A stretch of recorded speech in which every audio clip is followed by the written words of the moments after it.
I can go buy like some basic things to like improve my bank space or various other things. I can go buy materials and buy armor or whatever. Like if I were doing this normally, and like I didn't do any of the side content quest here. Like factions kind of you can say does throw too much gold at you, but prophecies just starves you. You get nothing for doing stuff. So a lot of people wind up in this situation where they have crap gear, and because they made the mistake of like accidentally buying a die or something, they don't have any money. So they're running around in crappy armor, and their skills suck. Their bar sucks because the game doesn't explain what you're doing, and the henchmen are in many ways even worse than the players. Like just I don't know. I just find the whole prophecies experience to be unfulfilling and very frustrating and slow.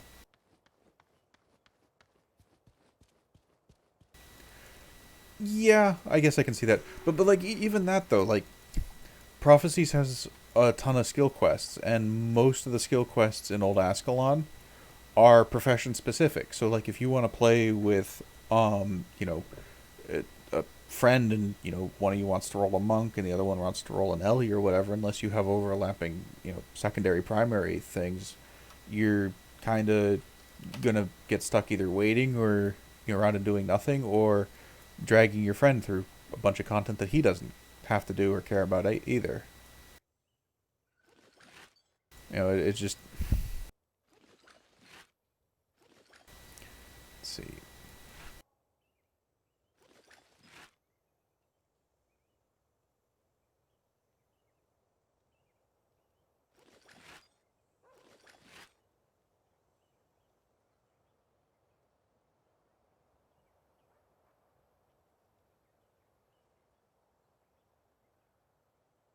Yeah. Well, I mean, it's only the first couple of quests, really. Like the way the required NPCs were handled in Nightfall is really irritating at times. I find. All right. I don't have a use for like. See, this is the problem with this challenge. So because I can't access the bank, I have to decide: do I want to just not bother with the iron? And I think I don't right now. I'm just gonna go for wood. Yeah, I need wood and tanned hide.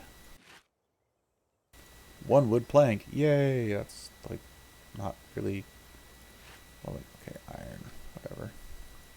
Whatever. +8 versus demons. Yeah,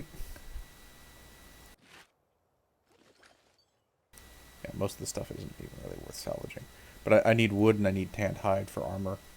So this is cloth, I think. Nope, I got tanned hide from it. Excellent. So refresh the order.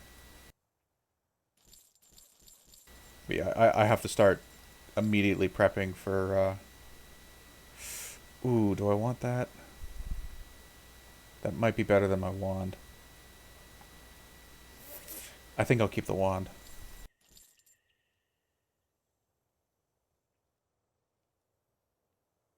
Yeah. And the other thing is, if you delay doing a lot of the side quests until you get access to the first 8-man town, you can actually do most of the side quests with bigger party sizes, even if they require a hero.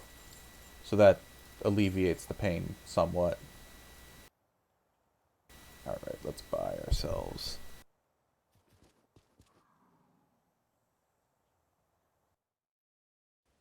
Yeah, like so for experienced players, the Nightfall tutorial is just it's too long. Just straight up, like there's a reason why experienced players they just make factions character, because if you really are putting your mind to it and not getting distracted and talking to Twitch chat, you can do this entire island in 30 minutes, no problem. Like that, because there's not actually that much that you need to do. Now like going back and getting your attribute quests and stuff, all that takes time. But just straight up doing the primary quest line, it's like 30 minutes. It's not a big deal. All right, Rune of Holding.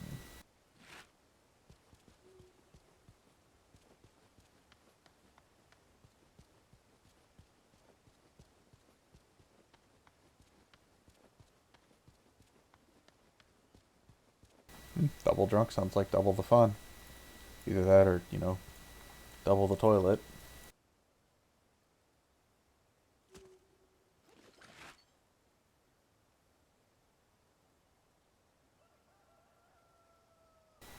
Let me double check. I think Naga hides are usable for an armor set.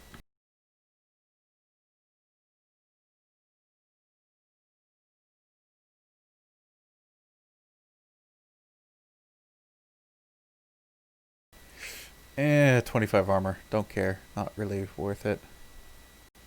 He wants 3 of them. Nah, I'll pass. Or wait. Maybe.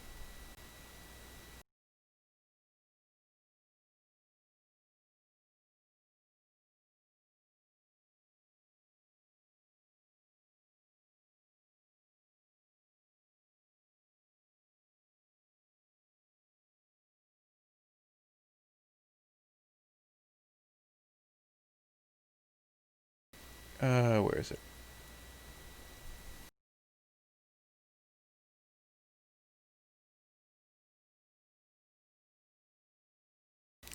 Shinjay Island. I want.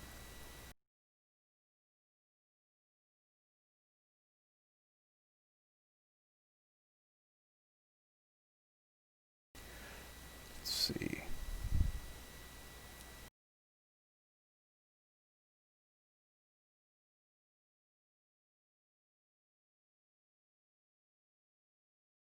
It's Naga pelts. That's what I was thinking. Okay. It's not Naga hides, it was Naga pelts, unfortunately.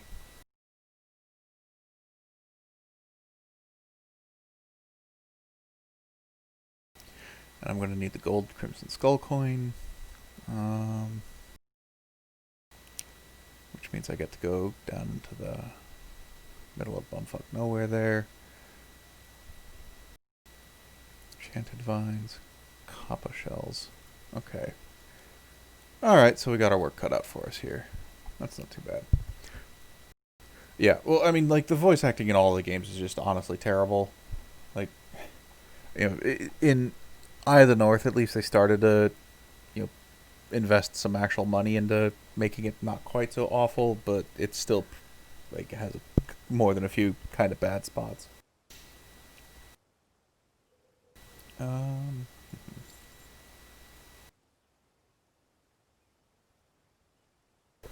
let's see. I guess I'm just gonna, yeah, I'm just gonna buy the other bag here right now. Oh,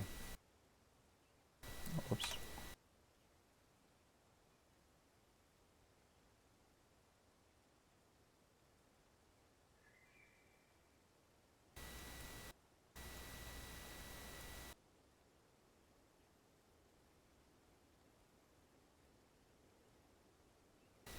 Yeah, we'll put the 10 slot so I don't have to shuffle later.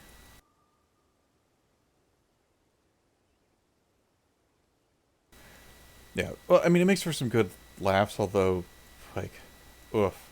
Listening to, what's her name, Danica talk, like, oof, Danica just, I can't handle her. Like, I just have to mute anytime she's talking.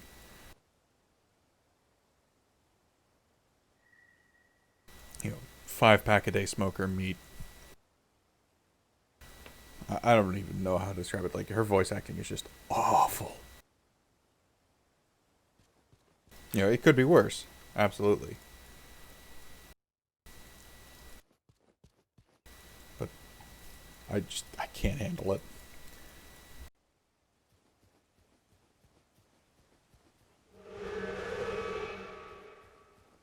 Alright, so this quest.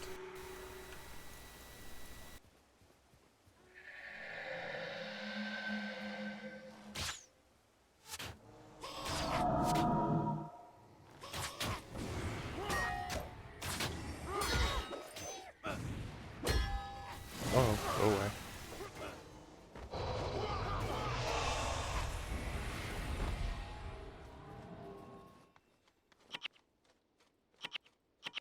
Yeah, I should definitely start putting points in expertise at this point. I'm gonna have to for missions up ahead. I hope that group starts to patrol away. Nope, it's not going to. Oh well. He's a big tanky dude with healing sickness, so it's not that bad. Hello, go away.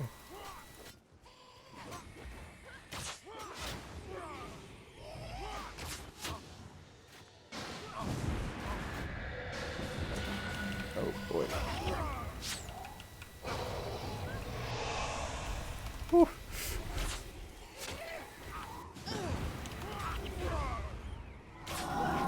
I'm not sober enough for this. Oh boy.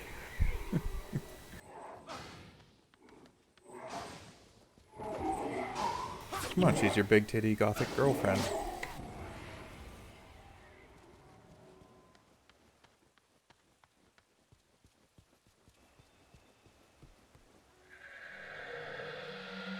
Obligatory, that's racist. Oh. What was that arrow?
Please don't tell me he's going to run all the way back up there.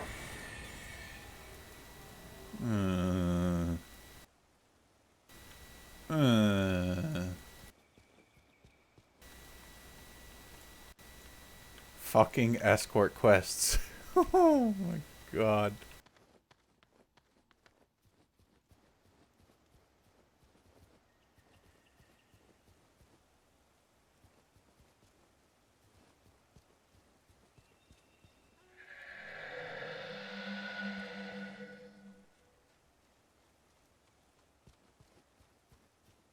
The really annoying thing is that if you get far enough away from him, he just stops at whatever his next patrol point is.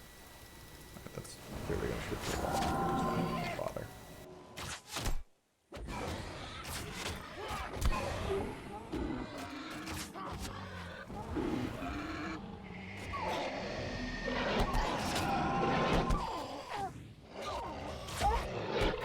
These guys are pets, so they can outrun you, which is mega annoying.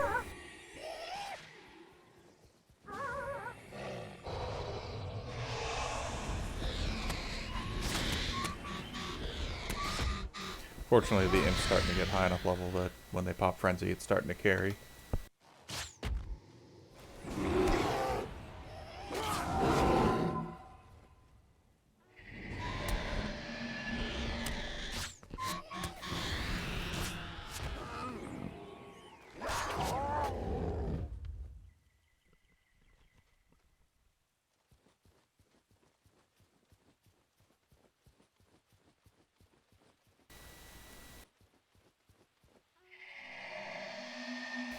Hope those don't come up high enough. Excellent.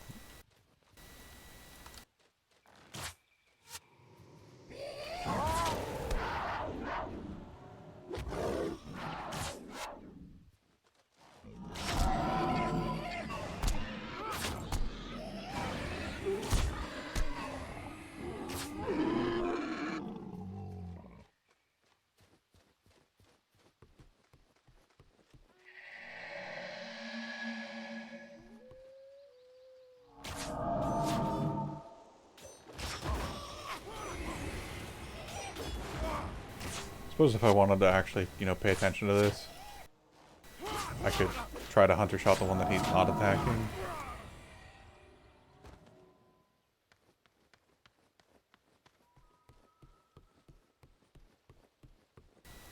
To maximize the amount of damage that my bleeding is doing.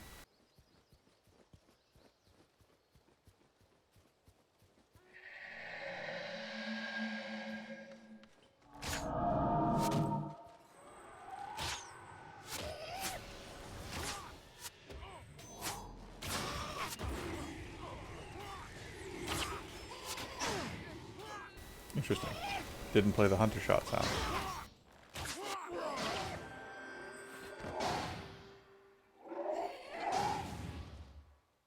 Yeah, I mean, like, for this quest, you don't really have to. This guy can basically solo it for you. There's a couple of spots where he can get killed, but it's, like this one, for example, if the patrol timings line up so that he's face tanking both groups at once, yeah, he can die, but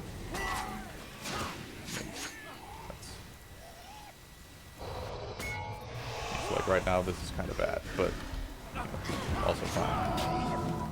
Oh, Jesus. Okay.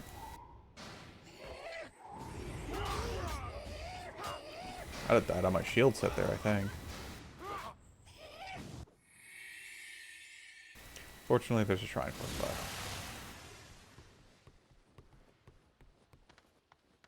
by. I mean, normally, like, I'm all about, going for high efficiency stuff. It's just, like, I do so little in, a quest like this that there's not really that much benefit to paying attention.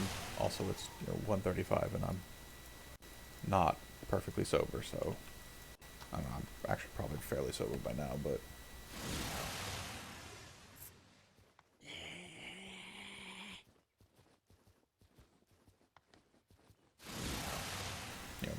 like, I've seen him get killed here and up here. Once or twice, like, maybe in the cave.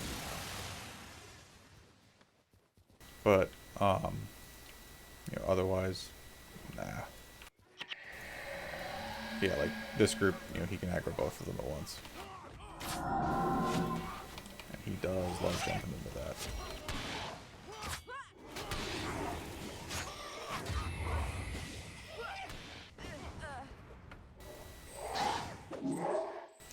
Back in the day, it was actually a lot easier for him to die, but Healing Signet's been buffed several times.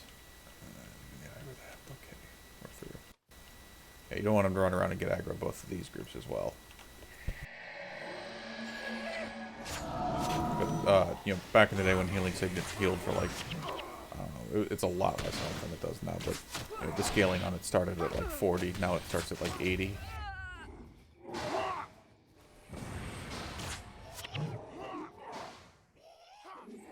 He was a lot squishier back then.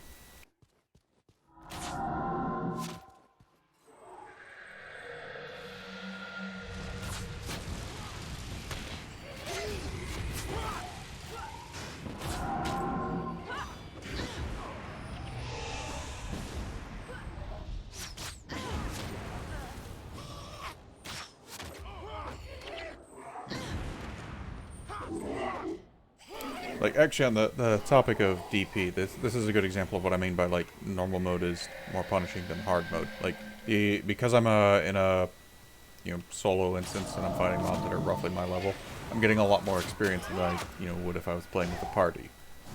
And that's similar to how much experience you get in hard mode. Usually you're not getting like a full 100, but you're also clearing stuff faster because you've got an 8-man team. Oh, I got crap for drops there.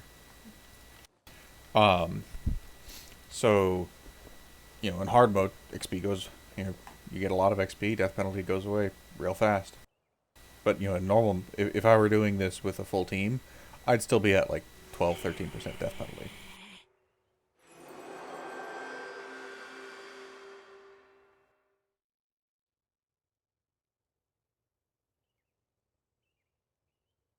Alright, can I reach 9?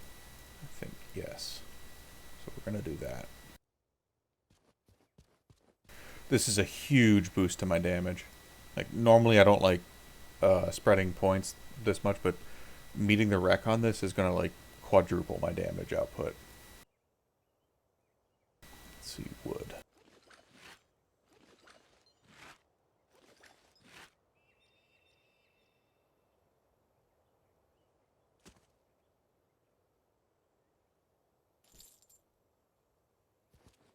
Selling iron hurts my soul because iron, like, eventually, once I get armor and stuff, and iron is going to be the like, the limiting factor for most of this playthrough. You know, I can go easily farm feathers. I can go easily farm dust, bones. You get enough just kind of generally doing stuff. Iron, just always going to need more iron for con sets and stuff. And I even use it for like some armor sets as well. So we go here. We try not to aggro the boss, but, you know, things happen.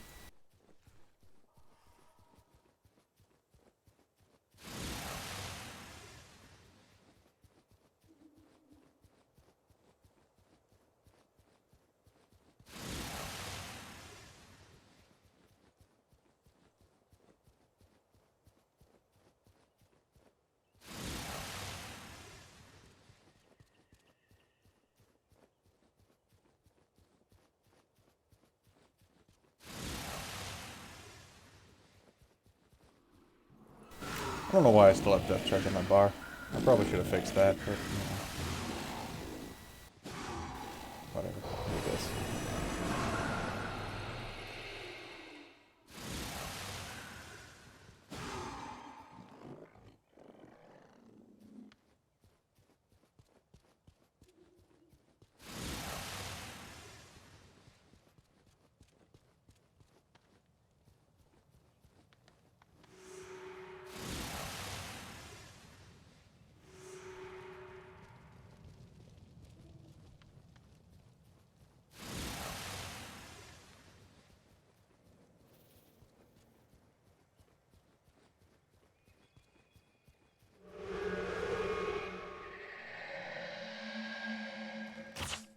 Of course, instructed.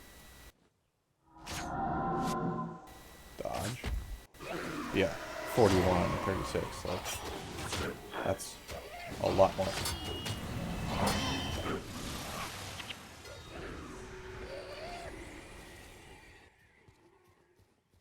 Yeah, that's a hell of a lot more than like 7.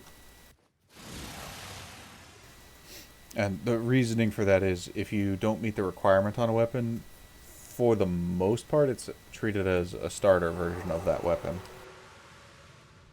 There are a lot of times when you equip a weapon that you don't meet the requirements of just because it has other enhancements on it that are relevant to you. So, you know, enchantment bonuses. Yeah, but I mean, sometimes you don't have a choice. Like, on ranger tanking, just like anything that's dealing with tanking usually is using spells, enchantment buffs like this to maintain your survivability. And a lot of the time you're not going to meet the requirements on your weapon, but the reason that you're wielding it is because you can use a one-handed martial weapon that gives you an enchantment bonus while still having a shield equip. You can't get a wand that has an enchantment bonus. This is an awful fucking spawn. Holy shit, they're downhill and everything.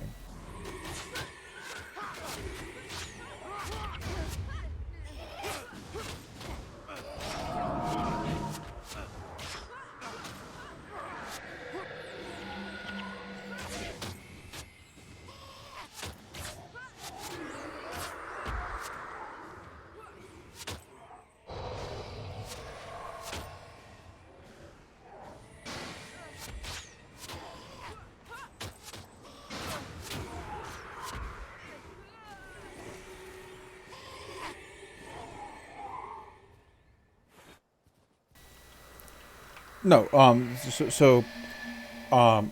after this quest I can re-roll and show you what I'm talking about. Wait, is that it? Brain AFK.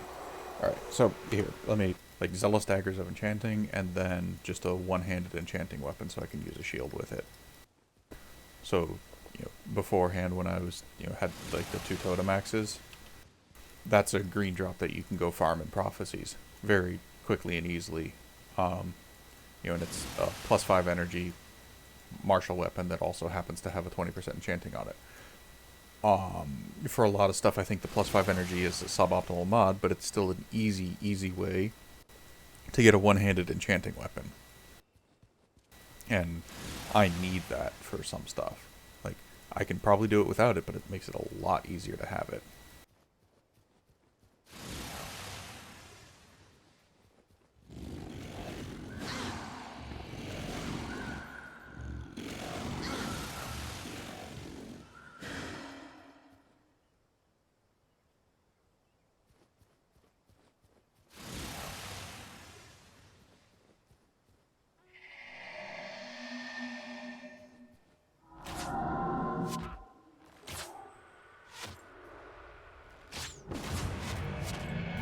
Fuck your horizon.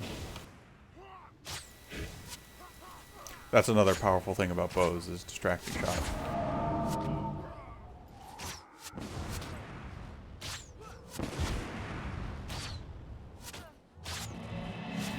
Expecting to use that.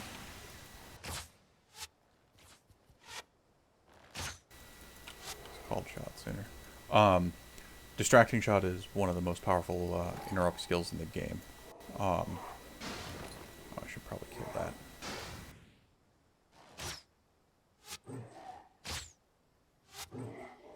Didn't double crit. Okay. You obviously have to hit it, and it has projectile flight time and stuff, which is a thing to be concerned about. But if it lands on the skill, you disable it for 20 seconds. So now he can't heal himself anymore, and I can just sit here and plink away at him.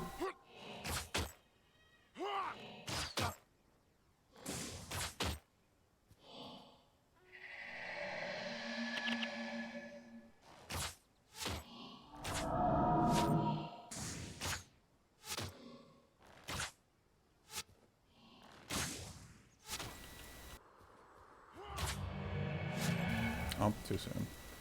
Oh.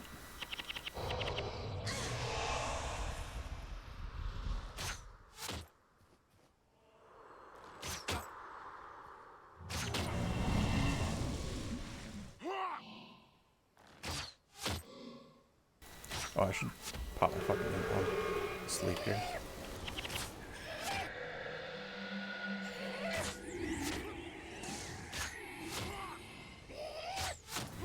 Be available soon. Okay, we're gonna put a few extra points into Shadow Arts. And I think expertise. Let me double check breakpoints.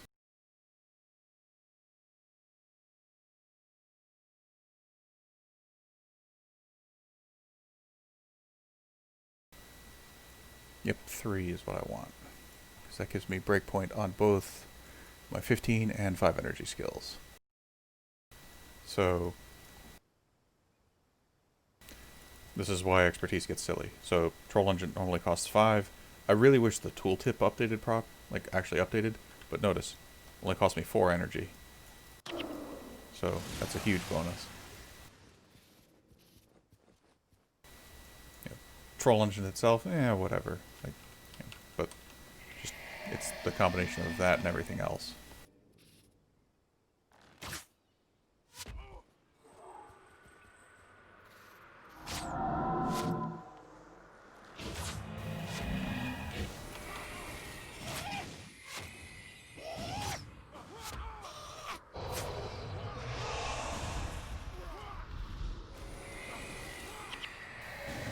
We got multiple healers.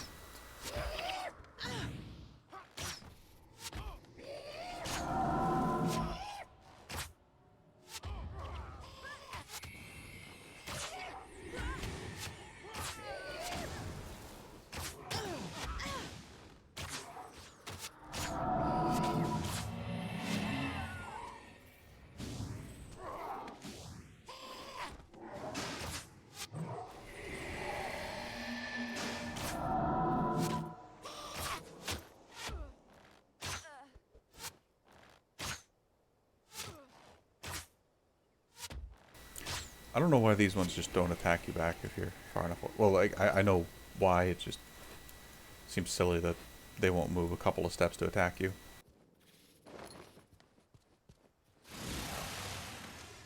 I have to be careful for pop-ups here.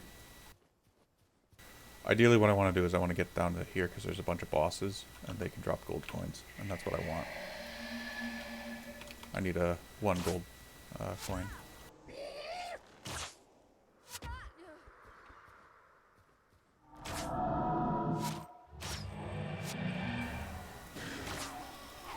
Not only did he dodge it while casting, so whatever.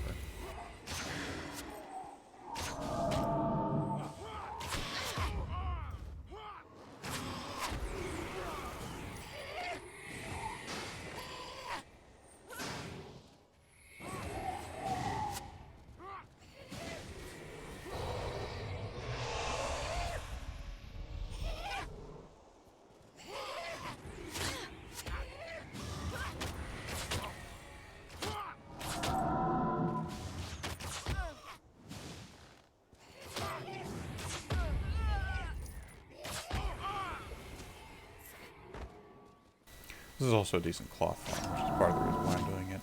But I really just want the gold coin. I don't really care about anything else. Fortunately, the gold coins only drop from the higher level mobs.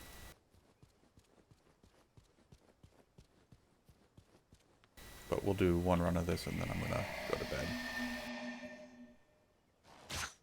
I hope I don't have to do like 3 runs to get my damn coin.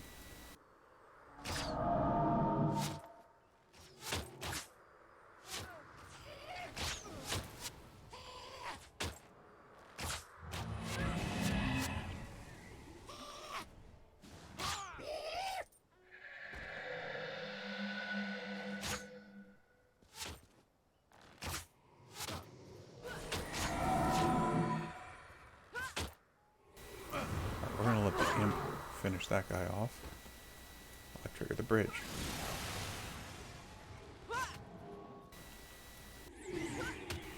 Yeah, so this is...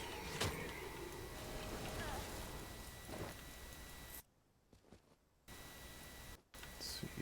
Spirit, Ether Fiend. Okay, so none of these are that bad. We'll do Ether Fiend first. Or no, we'll do this guy because he's close.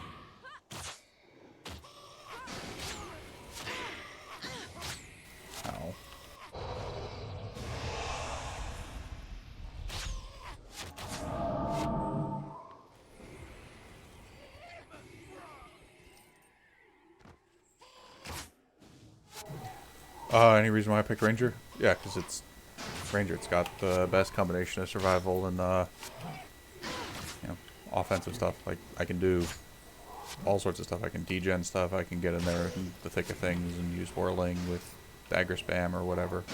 Lots of options, and almost none of them are bad. Like there's a few things that the Ranger can't really do easily. You know, one example of that would be like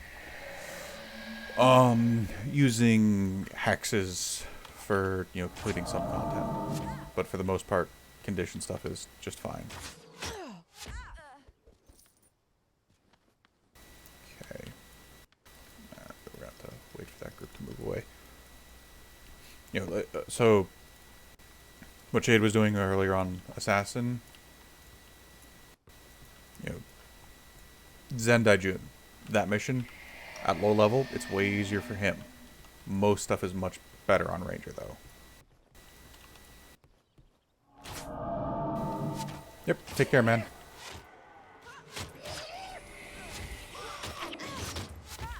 Don't let me keep you. I should probably, you know, be paying paying attention to what I'm doing instead of trying to read chat, but...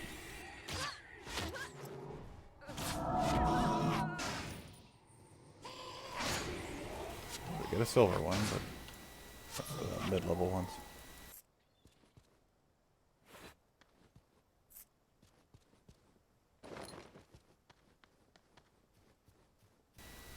But yeah, Ranger is just hands down the best profession for this, I think.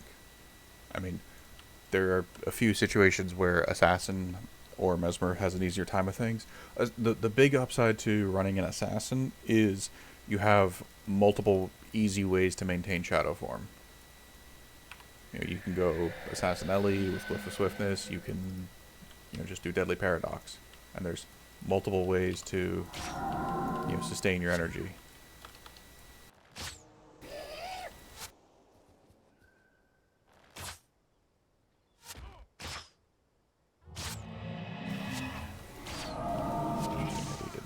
Heal himself, but I'm not going to complain.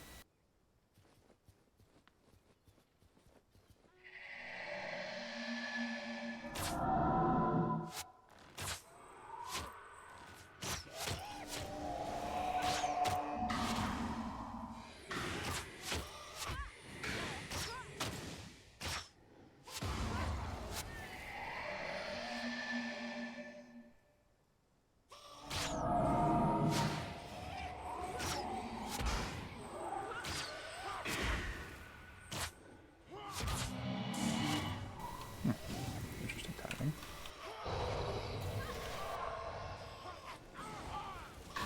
Whatever. Imp carries.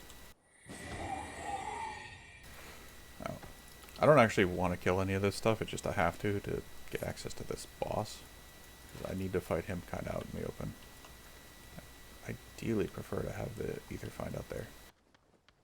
This boss is very easy to kill, but I have to interrupt Shroud of Distress. If I don't interrupt Shroud of Distress, I just can't do it. Not at this level, with the available skills I have. I mean, I guess I could bring like Expunge enchantments or something, but... Ugh.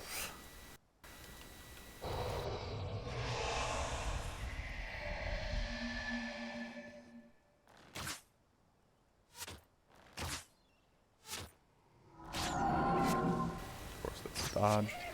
That's also a dodge.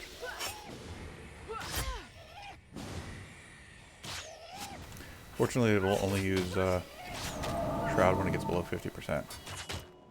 Okay,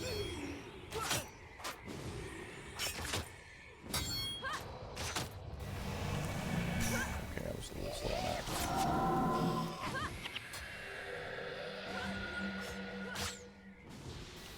Come on, stop attacking. Yeah, see, this is the problem. Can't sustain the block on it. Or the damage on it. Through block. Oh.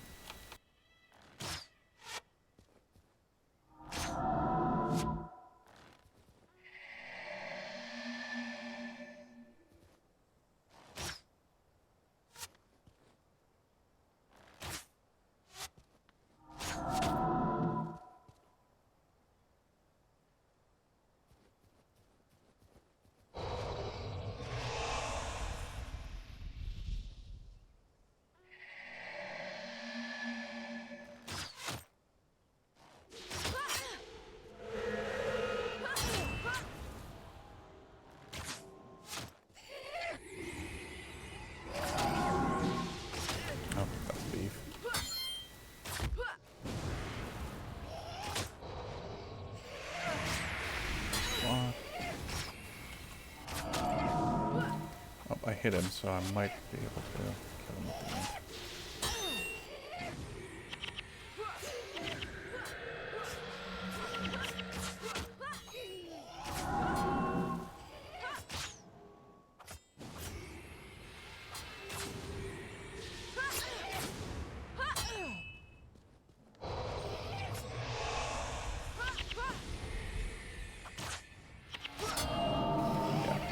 Shroud is a fucking nut skill. That's why I use it.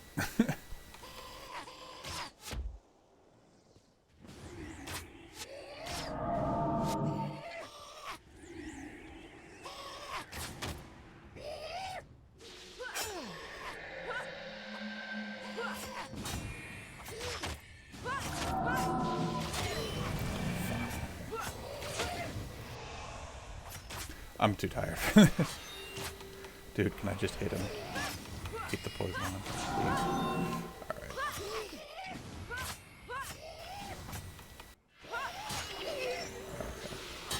Well, we're gonna come back here in 10 minutes.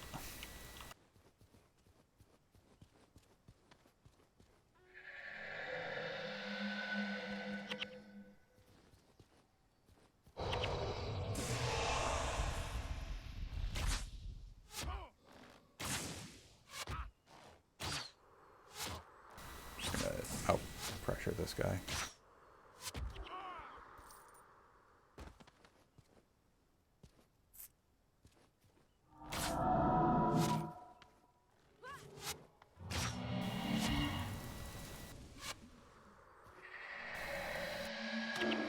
Oh, come on. Did I really just... I canceled that. Woo.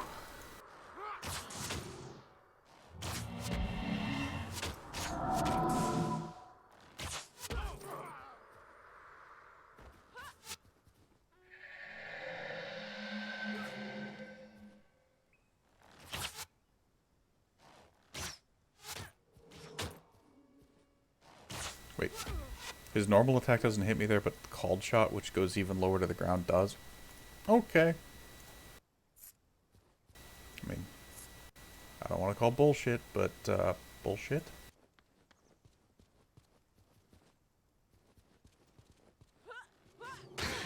Ow.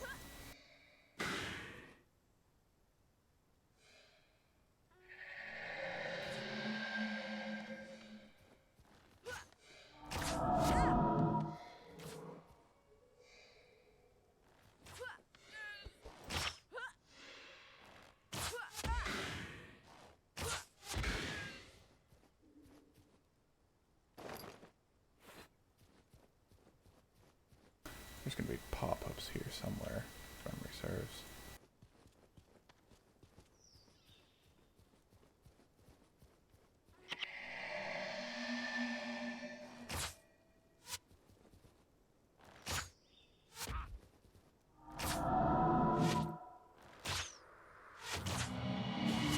Dude, what is the timing on that? It's a 2-second cooldown. It's really weird that he's just not spamming it.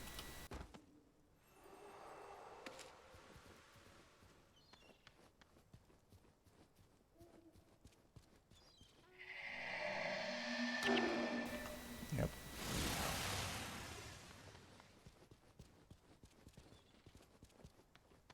There's the pops.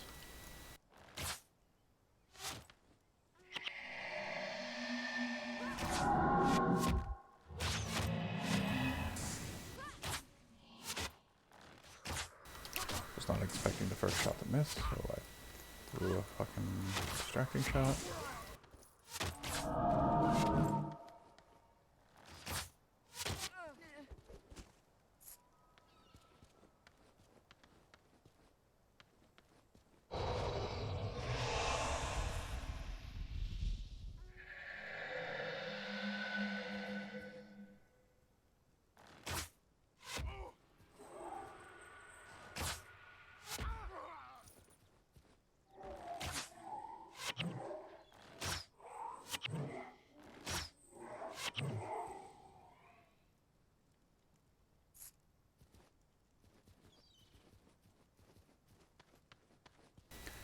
Now, this boss is a bit weird, if memory serves. So I'm going to have to like clear out groups up here, because he pulls just forever. Healer, hit, healer.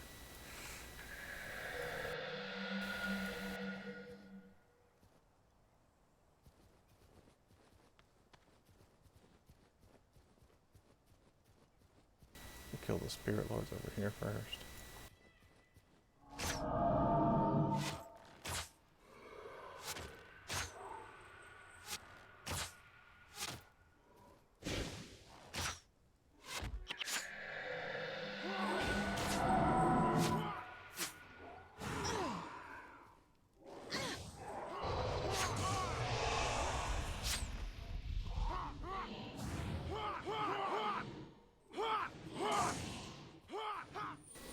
This is why Shroud is busted, so I can do shit like this. without getting punished.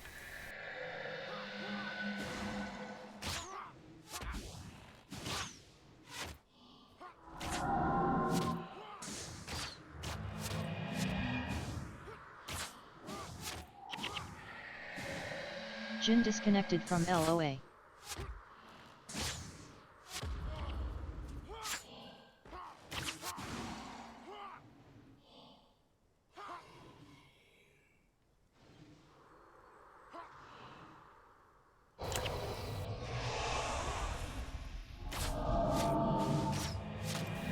Why did he cast a heal?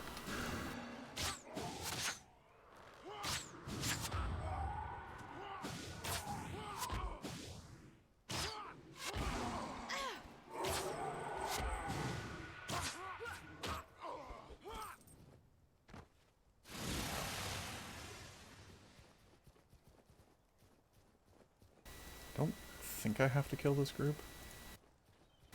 So we're gonna try skipping it.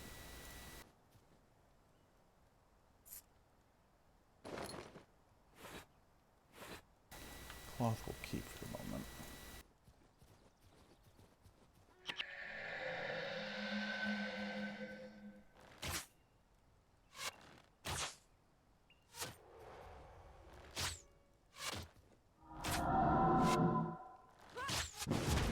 Ow.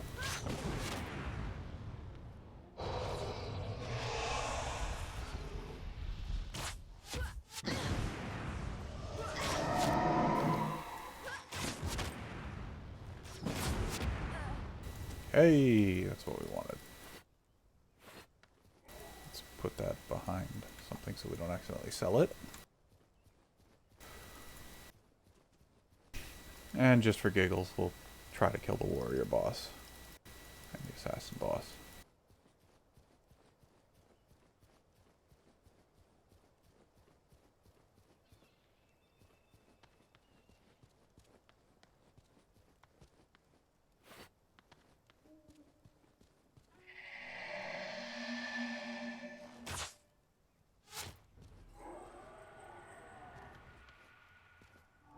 This guy has natural resistance, by the way, if memory serves, which is really odd for a factions boss.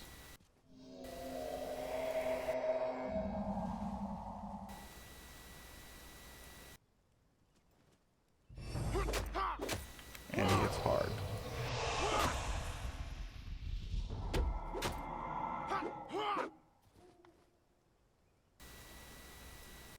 Like, this guy behaves a lot more like a Prophecies boss. Also, that cape that just clips through him is just kind of bizarre. But he doesn't have heal sync, if memory serves.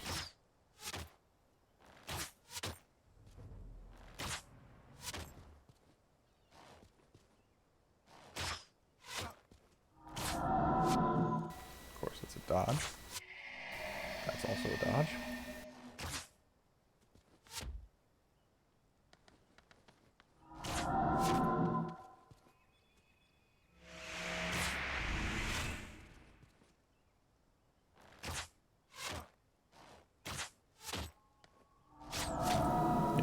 This guy has natural resistance. There's no other explanation. Oh, I probably should not have cast that there. Ow. Oof.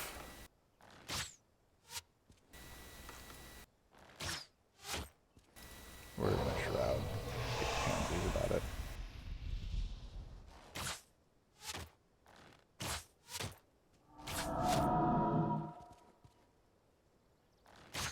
But I mean, like, seriously, look at that cape. Like, what is up with that? Goes right through his damn torso.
course he dodges.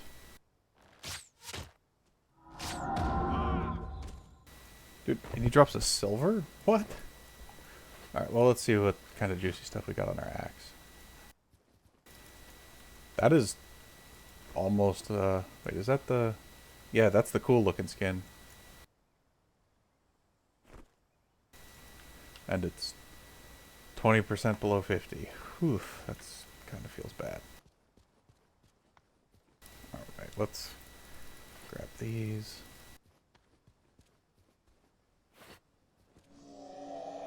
Oh, hello. Put that aggro me.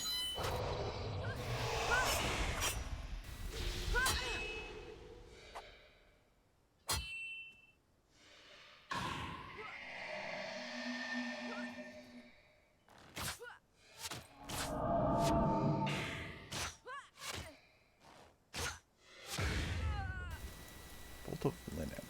I actually need that, I think. I'm gonna store that for the moment, but I need to double check. I'm gonna wait for fresh shroud.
I just have to land a distracting on shroud.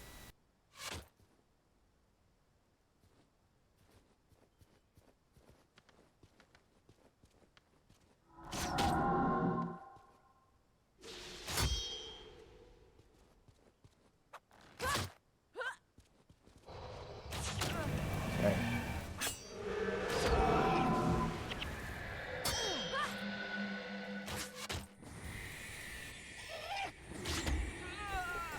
Oh, and he drops a silver too? Interesting. I thought the bosses dropped golds. No, I could swear I've gotten a gold off this guy before. Hey! That's pretty good. Alright, where's the NPC vendor for this?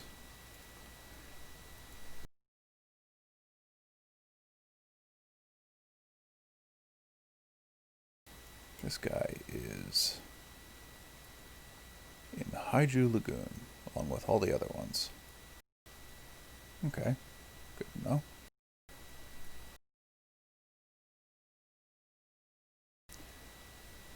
This guy has... Well, I've got a bunch of copper and silvers, so...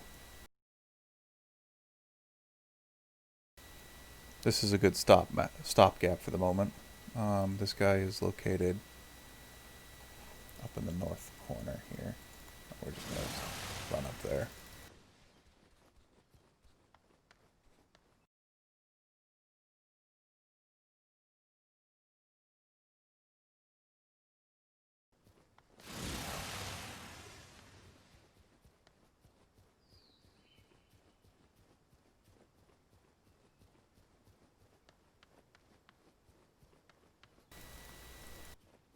You know, it's funny.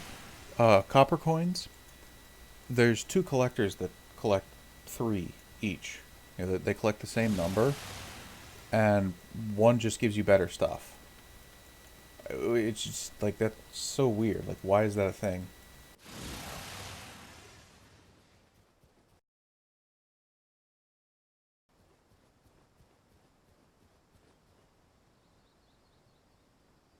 Let's see.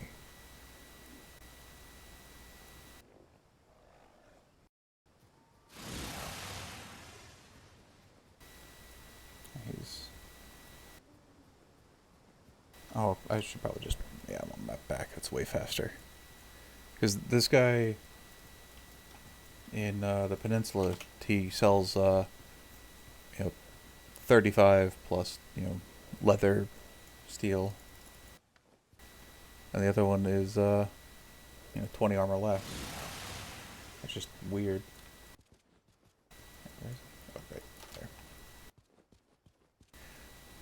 So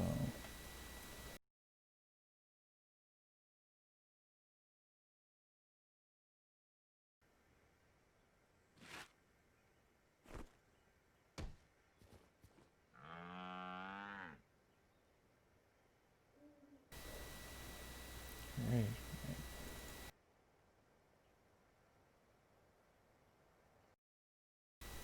This one is yeah here. I need to buy myself a salvage kit.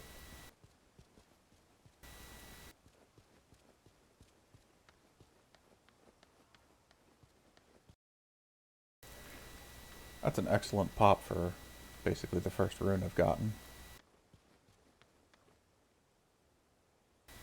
Oh, that's right.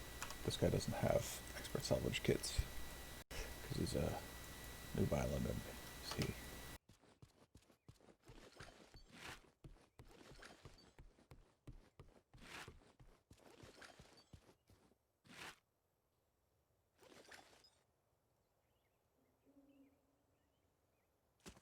Oh, whoops, wrong kit. Whatever.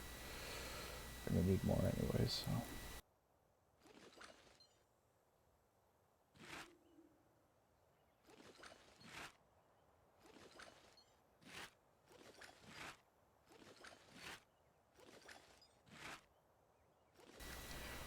This is one of the annoying dilemmas when you're first starting out with this is, do I buy, or like, do I keep the gold?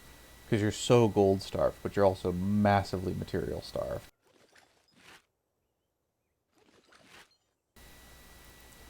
You need materials to get armor, but you also need gold, and you also need gold for skills.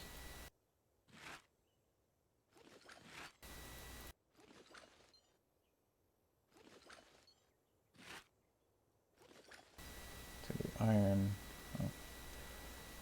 Painful to salvage this, but well, no, that's gonna give me iron, so don't care. We'll just salvage the gold. It's better.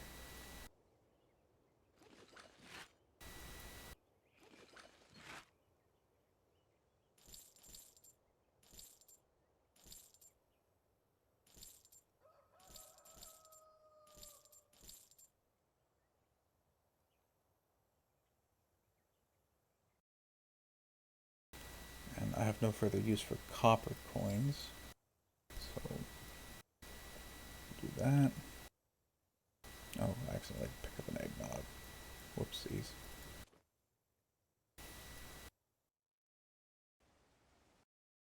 And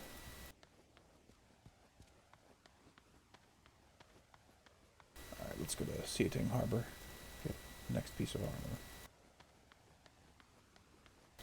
And then I'm going to call it a night.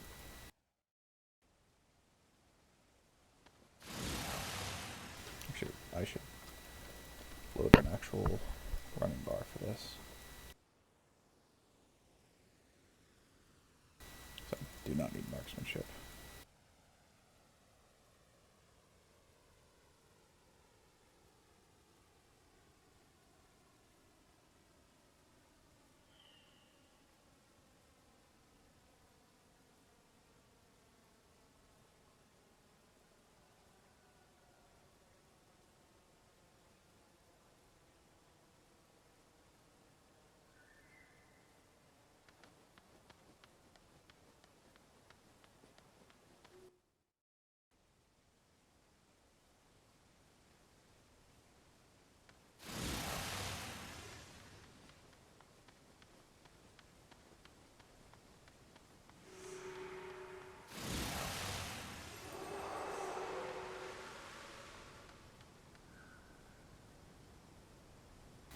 So, fun fact for this quest.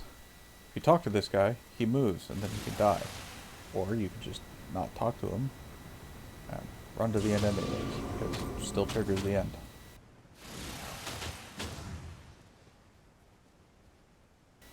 Because Guild Wars.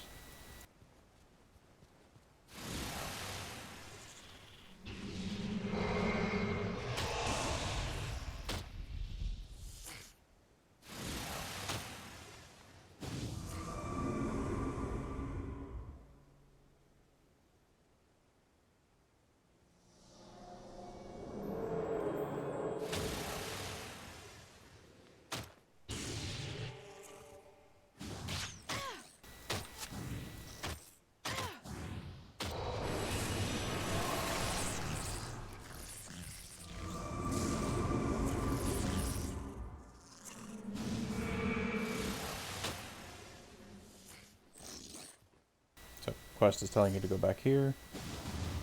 And you just get near the door. And it tells you to go in here. Because, I don't know. That's just how Guild Wars be.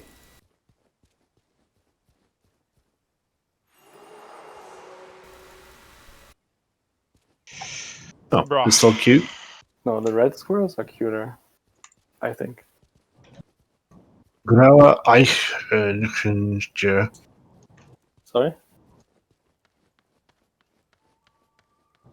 Grauer Eichhörnchen?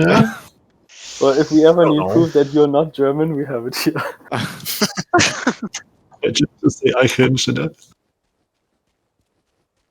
But the grey ones, How'd you they say don't squirrels? really deserve being called Eichhörnchen. They're more like Eichhorn. They're so fat. Aw.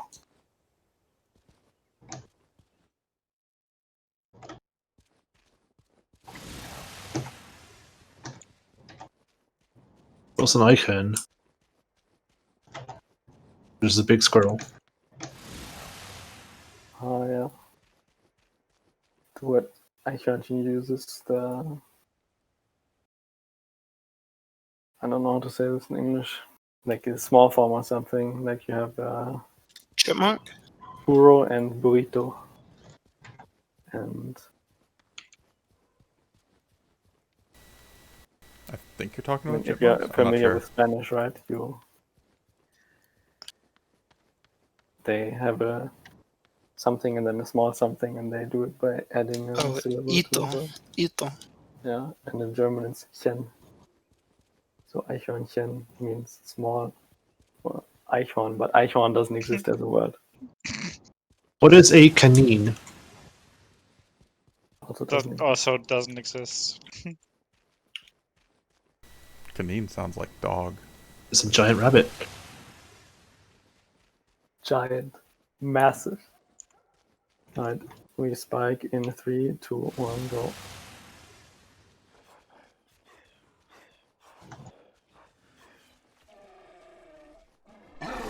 Rabbit X-ray, you have to be ready to knock the key. Sorry? Be ready to knock the key. No, because I don't have enough energy. Oh.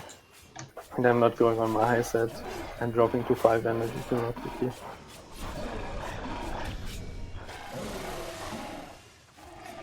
Wow, who is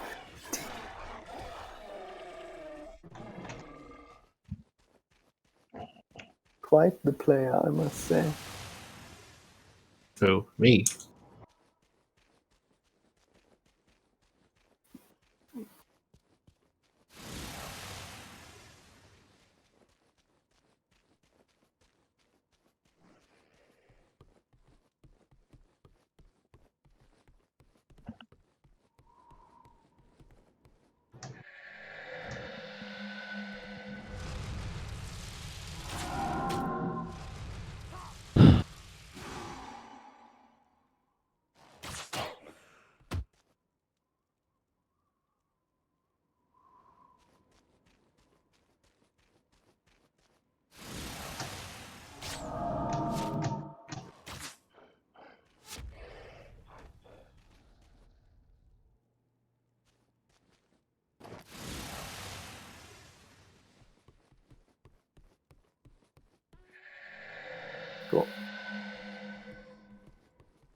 Did my dream rider still alive? Is that a problem? Oh, No, no, it will die.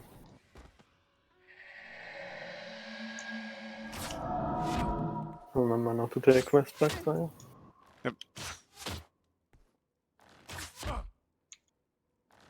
Yeah, nice, babe. same.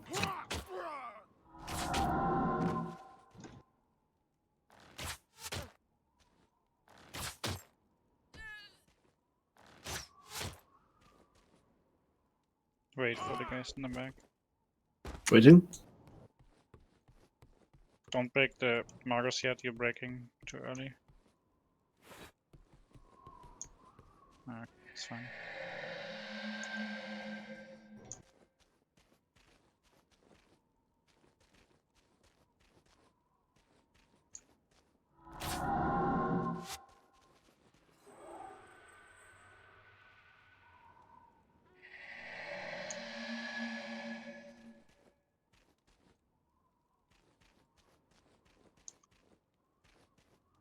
Oh, no.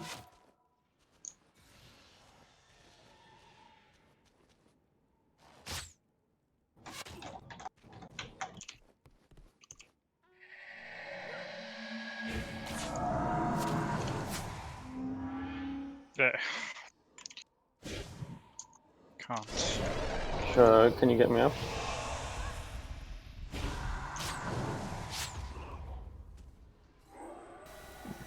Pains, unfortunately.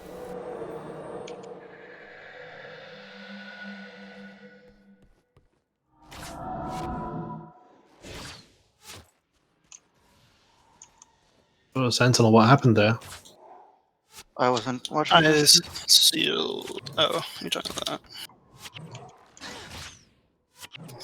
Am I gonna take quests? No. What? No. Yes. Oh yeah. Well, thought Misty had aggro from that shift.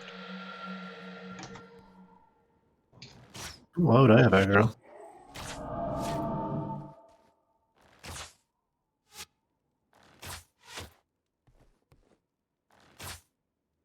Get ready. And go.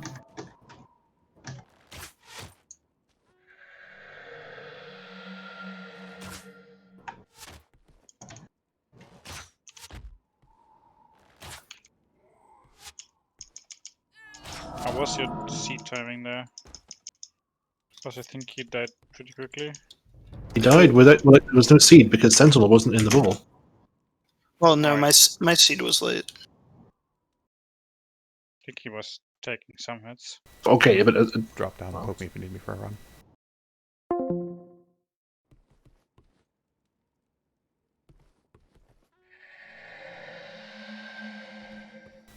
Alright, this group's gonna be a little annoying.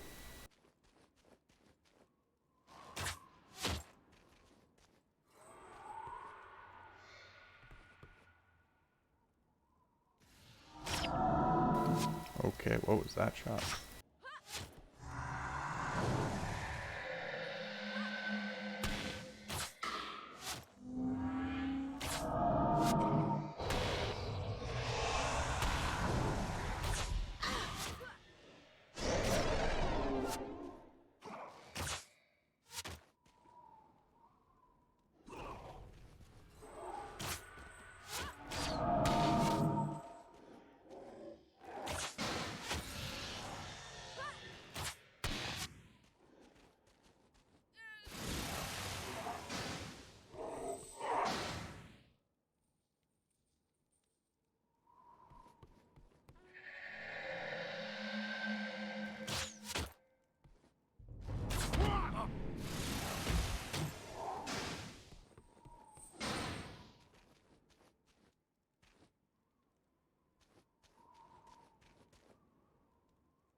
Guess I could cast Troll Lungent there, but what a... or Shroud there instead.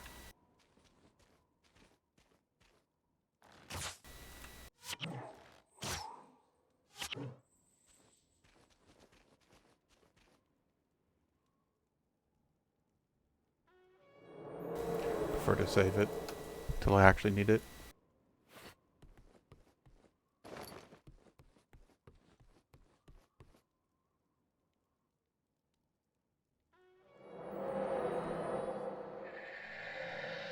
I'm doing this at a much lower level than I've done this in the past. I got a bit lucky with some of the farming routes.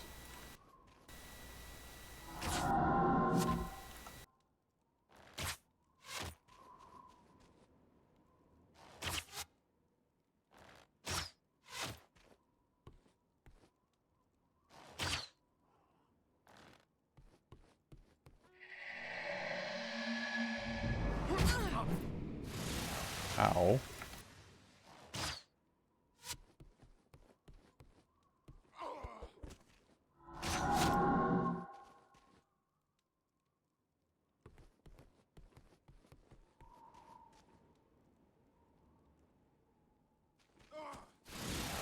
Alright, we're gonna leave that one and then go grab the quest NPCs. I guess I could have grabbed the quest NPCs to help clear those 3. The reason why I didn't grab them before doing the quest is just because, well, it's really hard to control AI stuff. And I've actually basically died here, or I've had the quest NPC that I'm supposed to turn shit into later get killed. Which means you have to redo it, which sucks.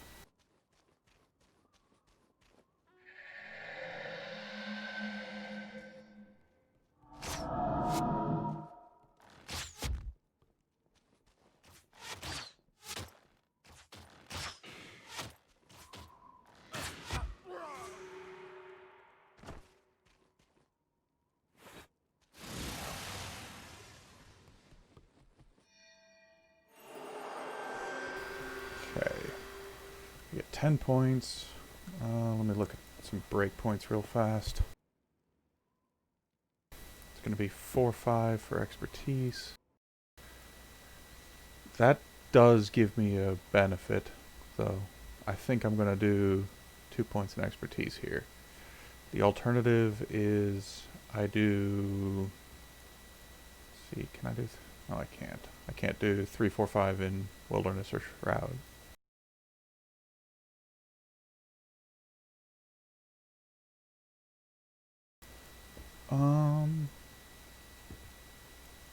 Yeah, I can't get the 5 regen on Shroud, so I don't think that's worth it.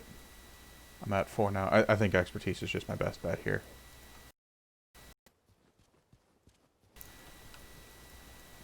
I mean, the 3 energy isn't really that big of a problem. Like, the main issue with going primary ranger is you don't have efficient ways to permanently maintain shadow form. That's really it. Like, you can run Serpent's Quickness or you can run Paradox. Assassin gets a much easier time with anything where you want to permanently maintain shadow form, especially because you're not entirely reliant on whirling defense for your damage, if you're, doing like a Terra-esque type thing. Yeah, but Rangers get expertise, and you also get prepared shot. The way Shade is doing a lot of stuff is very heavily hex dependent. The way that a Ranger approaches things is very different. You stack up to like, 10, 12 expertise, maybe even higher, and then you just spam stuff. And prepared shot gives you a shitload of energy. Like, prepared shot, the first time around that I did this, was the sleeper skill. I was, I've always liked prepared shot. It's a cool skill mechanically. But I wasn't expecting it to be insane. And it's actually insane, because you can just use it to spam Yum Lad, finish him, your preps, whatever. You can use it to power spam a PvE skill. And, don't get me wrong, there are some things that the Ranger is way worse for. Shade was able to basically just plow through Zen Daijun, and I'm going to have to go through some real cancer there. It's going to take me 40, 45 minutes probably. It might take me as low as 30 if I'm lucky. I'm going to have to go back for the Master's Reward on Zen Daijun later. Shade could just walk up and cast Empathy on stuff and backfire, and it died. I'm going to have to do a whole bunch of really glitchy, spastic aggro reset crap, and it's going to be awful. But for clearing a lot of content, Ranger has a much easier time than any other alternative. And it's just because, well, you can roll dagger spam with all the expertise defensive crap, or you can, go and bow pew pew stuff with degen.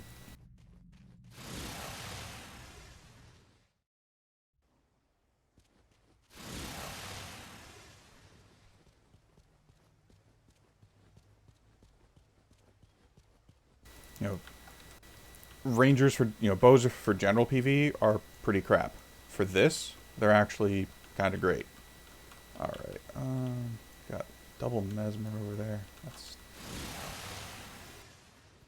You know what? I'm just going to kill this group because I'm going to have to backtrack through here a few times to get armor.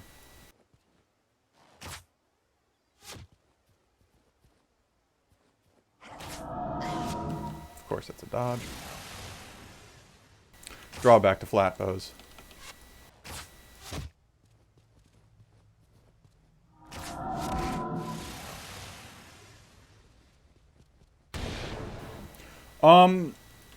Grand Court, I have some tactics for Grand Court. I haven't really put that much thought into it.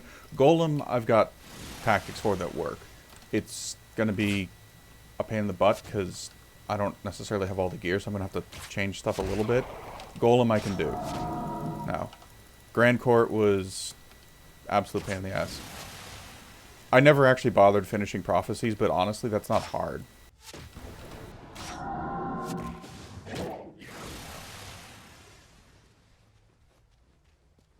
Tesla joined LOA. What's your other Iron Man challenge on? I don't know what you mean. Prof? Oh, no, I did this before on a Ranger. But I never, you know, I never finished it. Tesla switched channel I got to bored No More and, Gloom Simulator. you know, it's been over a We year have a since I played 49 the second iteration of the on character, so I LOA. just figured I'd restart it.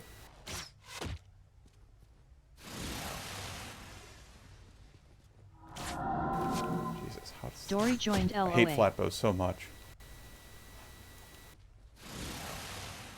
Like, this time around, I'm definitely going to be farming, bones. I kind of need those, but I don't know. We'll store them for the moment, but...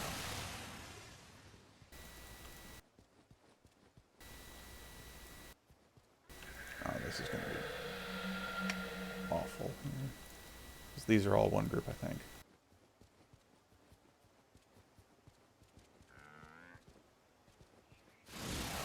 Okay, can sneak through. Cool.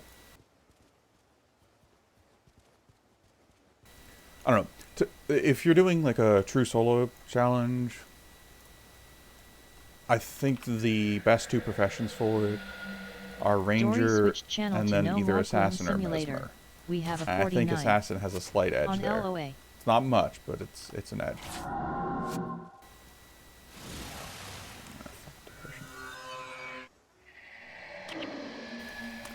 Shouldn't have cast that at all. Should have waited.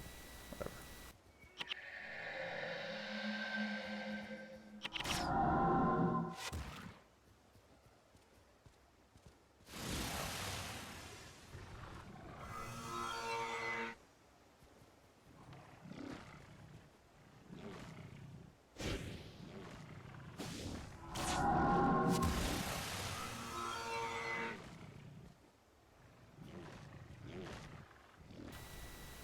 Stay aggro.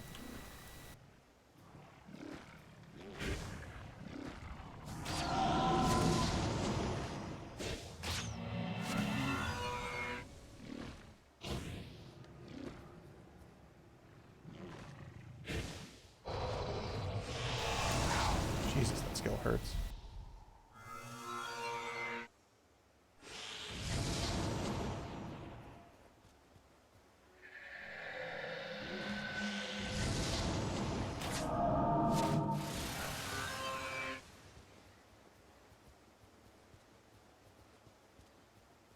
Overload, it's a good skill. You know, as if anybody who's played DOA isn't already aware of that.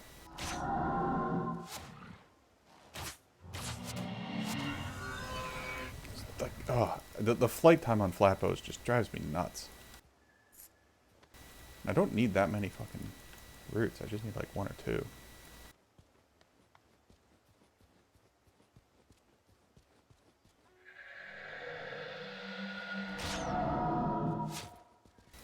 I can't let these guys snare me.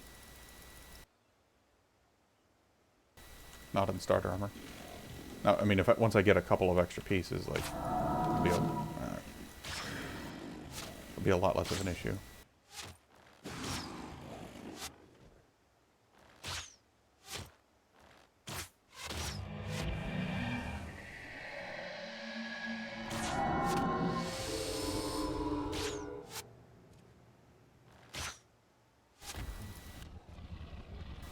Indeed.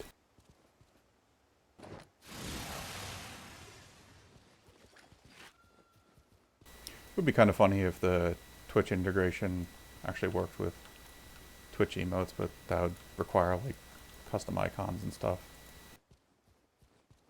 Not worth it.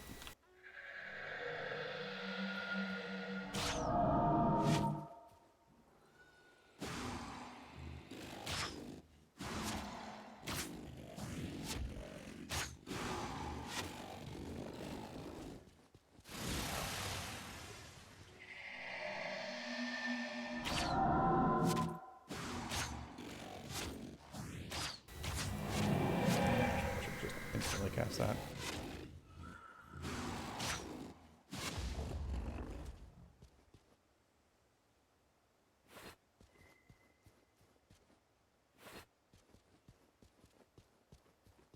I mean, I can make do with 1 or 2 pieces of 45 armor for Daijun. It's just, I don't really want to. And I got super lucky with RNG on like coin drops and stuff. Oh, gee.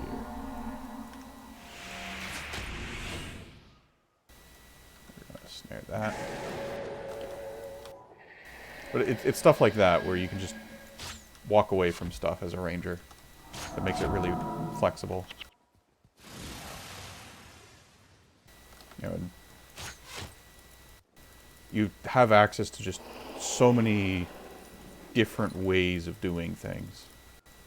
Which is why I think Ranger is best for this.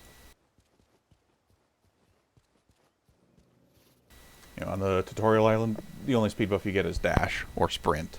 But, you know, you get Storm Chaser, Natty Stride. I mean, you just have so many good movement options regardless of what attribute spread you're running. Because you're always either going to be running Expertise or you're going to be running Wilderness Survival. How the fuck is that a dodge? Oh, flat nose. It's all warriors, fortunately, so I can just kite forever. Obstructed.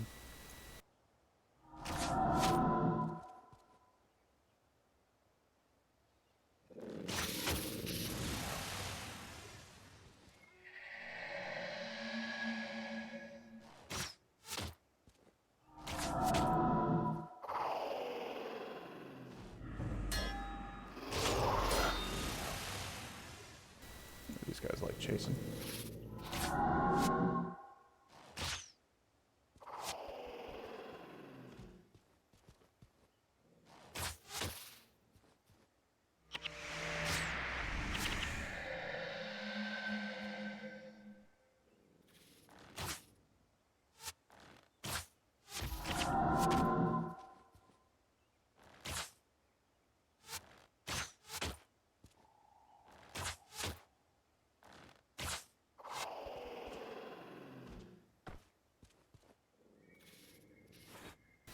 Alright, let's see what shit rune I got.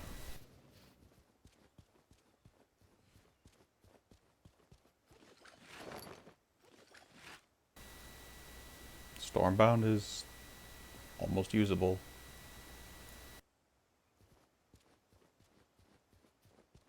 There is a merchant over here somewhere.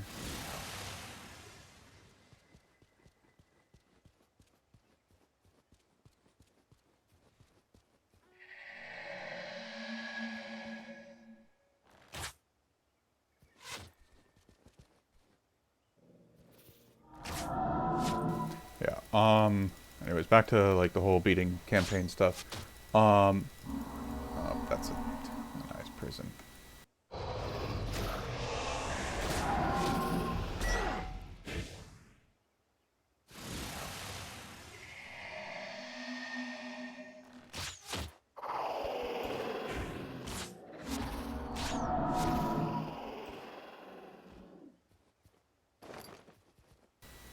Don't know yet.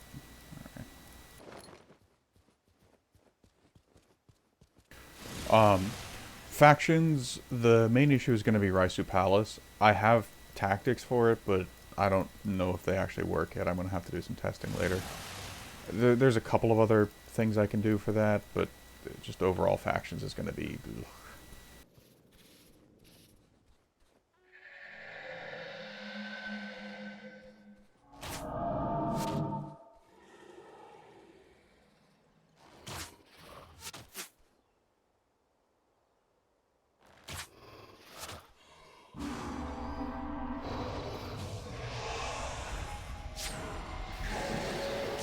the Spirit Rift.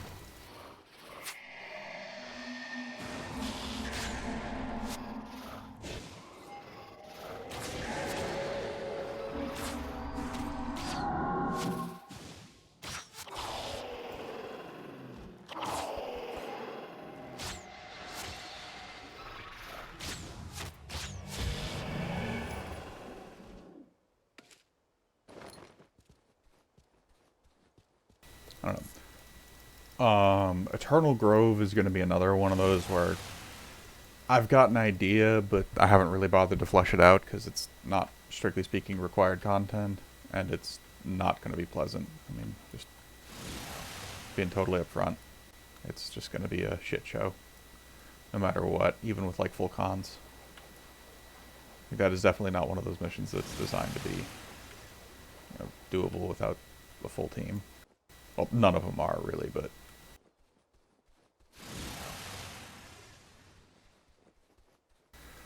it's not impossible.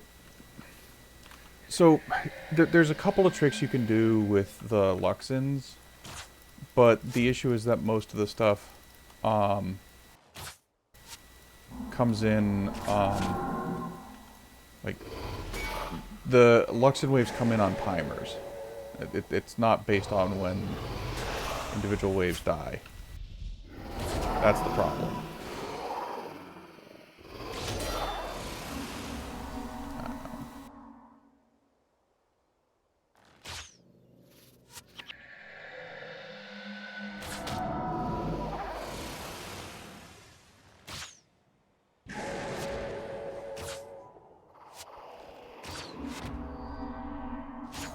I mean, like, it's theoretically doable. No, it wouldn't even be whirling. It would almost certainly be daggers.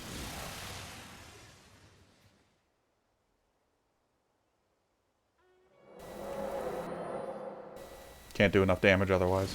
I mean, so there's ways to do it where you keep the turtles alive.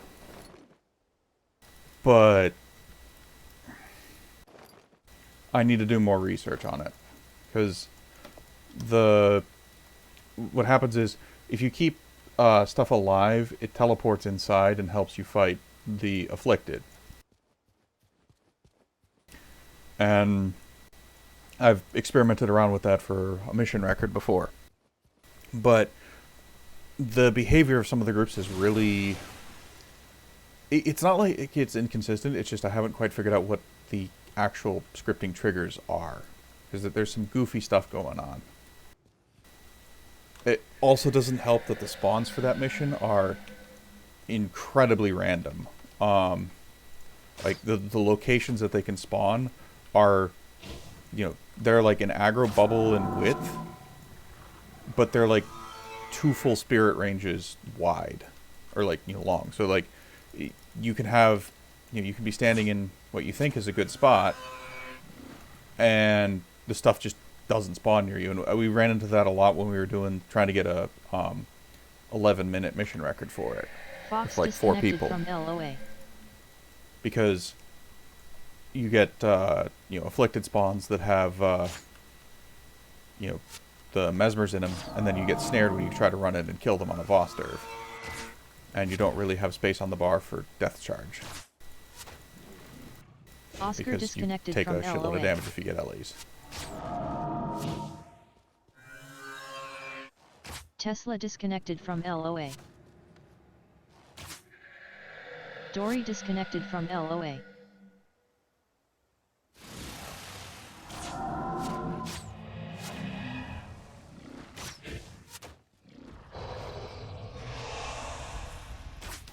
Can I get my fucking roots, please? I haven't gotten a single item of the ones I need for armor yet.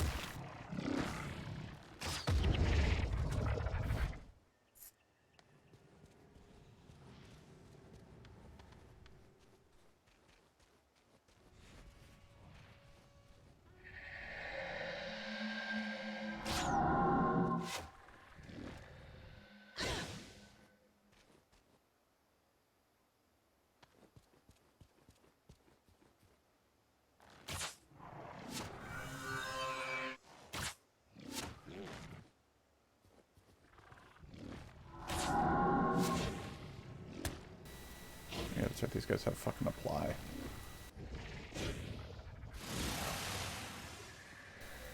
They love to chase too.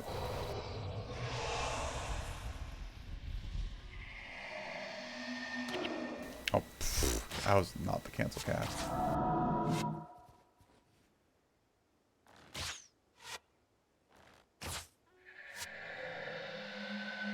Alright, he's just gonna sit here because he wants to use throw dirt on me.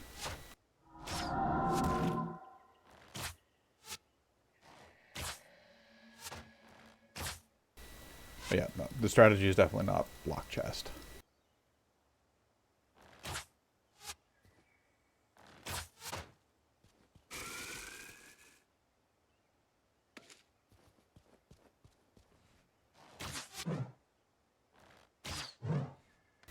Okay, guess he's not gonna come.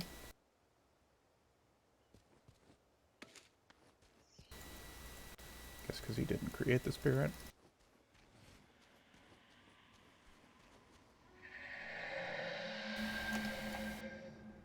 Low levels here are kind of dull though, because you just have so little, you know, the way of attributes you just can't afford to spam.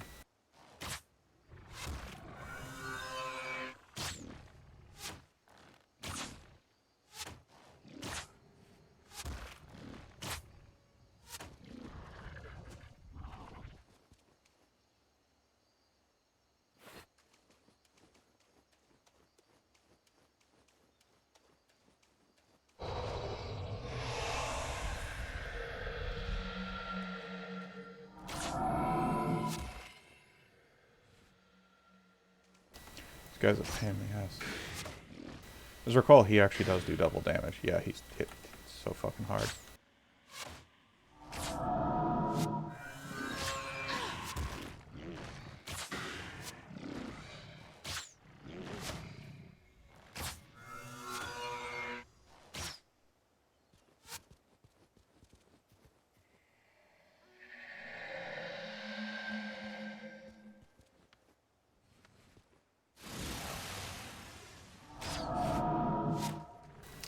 Of course I walk into the fucking trap.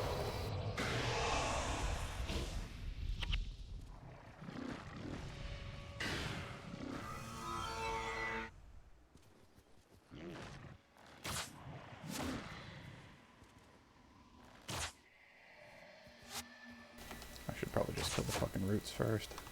Sucks, but...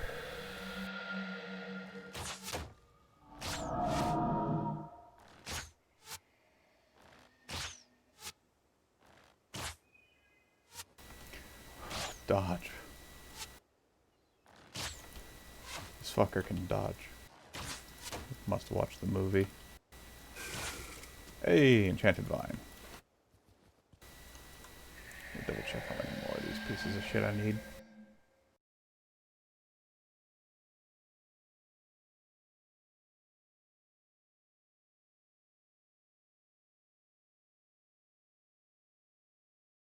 Three Enchanted Vines. Oof. Alright. So such a weird icon. No, actually, it doesn't really involve Shadow of Hastes. Like, as I said, like, the whole goal is to just, keep the turtles alive. You know, keep as many of the Luxons alive and use them as cannon fodder. But I need to do a lot more studying on, positions and stuff to see, like, how much that's actually doable. Well, I mean, for true solo challenge, no. It's gonna be on my ranger, but... I don't think emo strats work. D. Rogers joined Yo Mom. D. Rogers switched channel to 6 on Yo Mama's So Fat.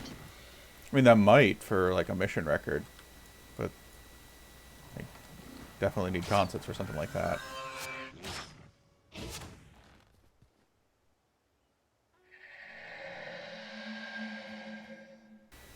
Come here.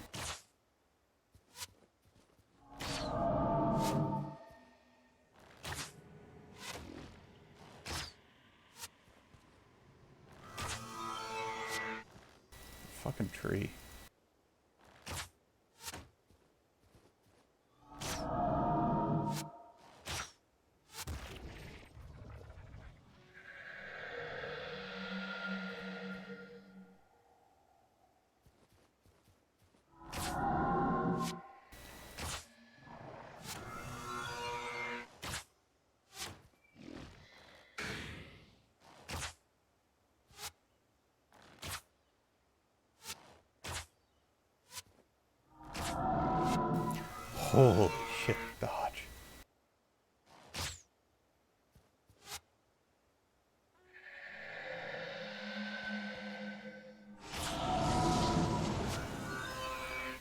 Okay, we're gonna back up after that.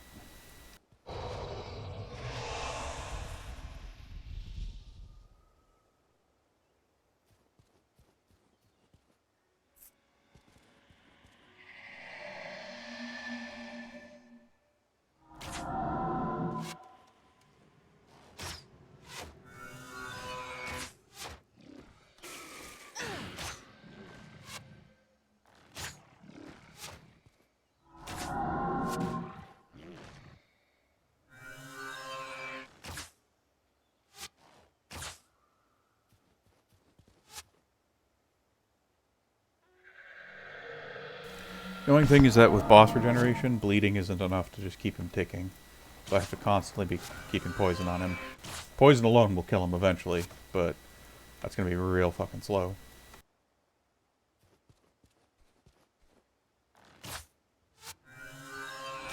Why did I do that? Rip my hunter shot.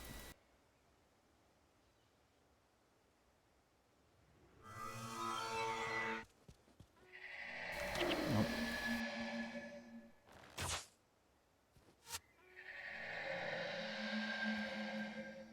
I must have cast Shroud with Diversion on me.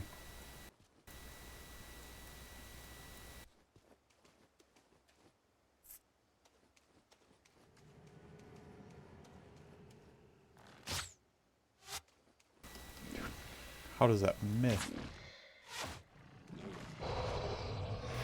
I think I can probably just do this here.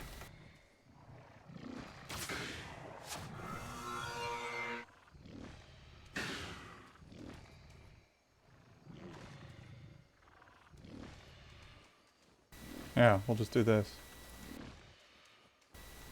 Pull him a little lower.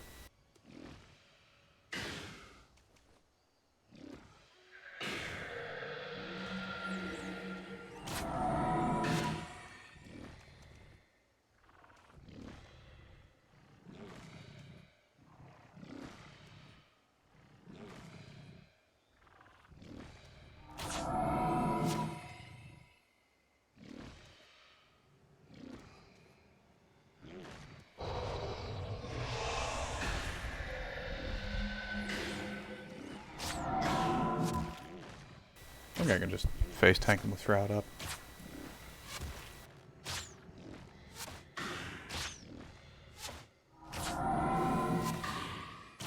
Fortunately, he won't run into range to cast, because the AI in this game has a few things that it is short on.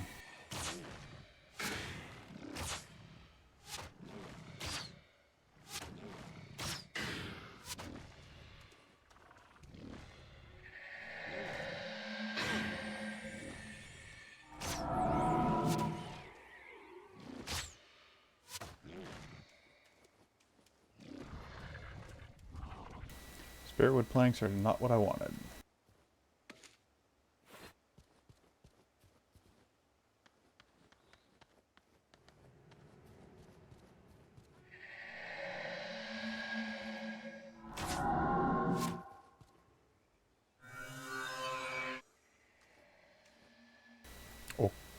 Okay.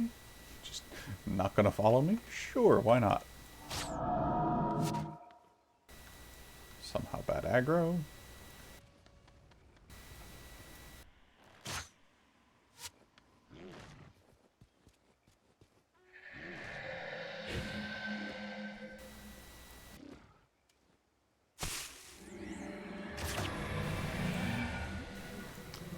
Get some dirt.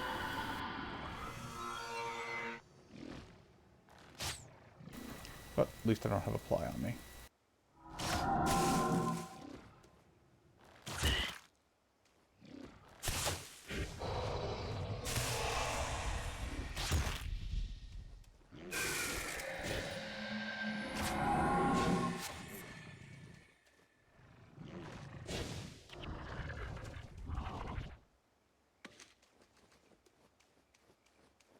Yeah, I think the smart money for these guys is just to sit at long range.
This is dull.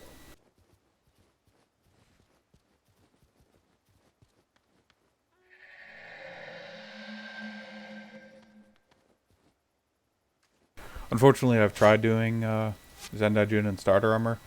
It doesn't go well.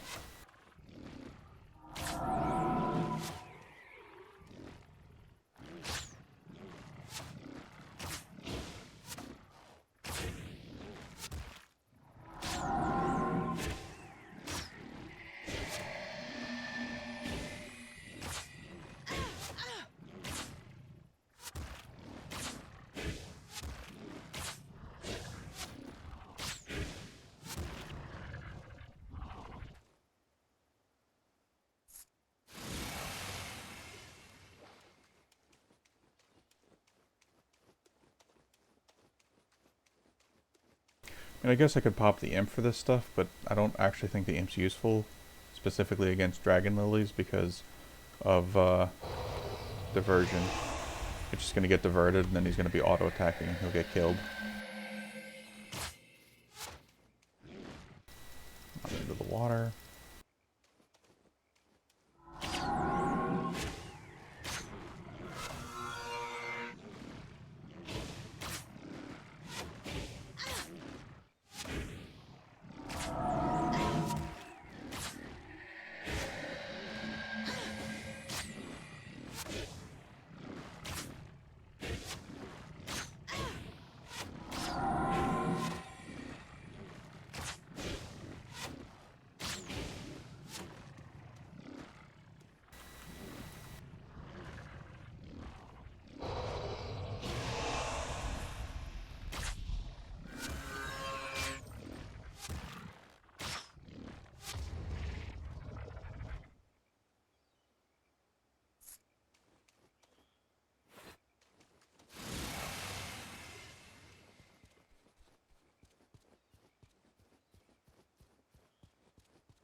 Shouldn't have even bothered with that hunter shot, but whatever.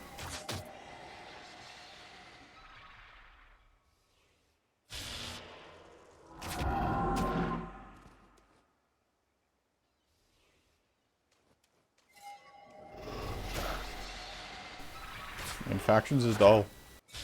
Like, Guam is not difficult. Guam is a test of your patience, especially if you're doing VQs. If you have enough account wides that you don't have to do VQs, then things are a little different. Magapelt need like 3 of those. So.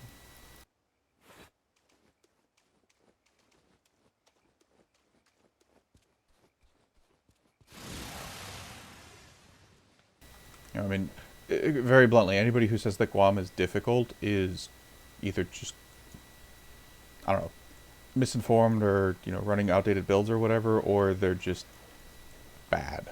Like, it's not hard. It's just, it's a proof that you can, you know, do really monotonous shit for a long period of time without quitting. And not everybody wants to do that.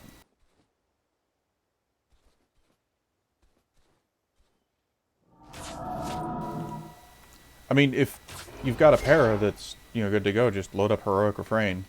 I mean, I won't say that it'll be interesting, but Heroic Refrain team, you can basically just run in and, you know, just kill things. Like, it's not hard at all. Paragon has such an easy time doing VQs and stuff now, it's ridiculous. Oof, ow, ow, ow.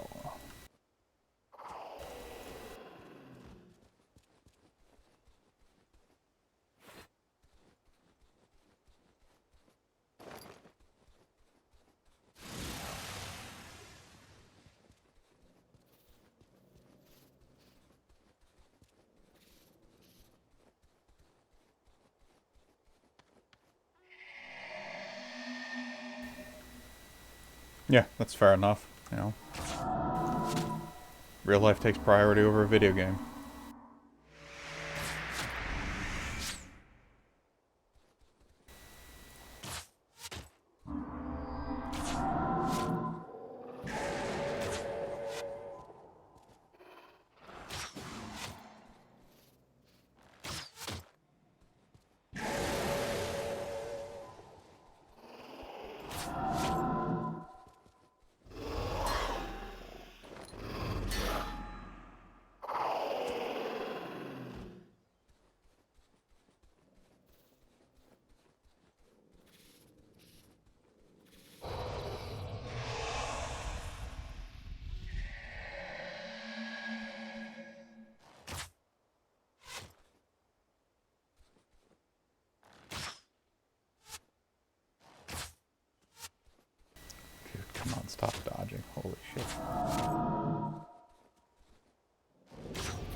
3 Naga pelts. I think that's enough.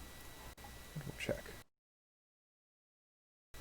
3 Elder Copper Fells, 3 Naga pelts. Alright, good.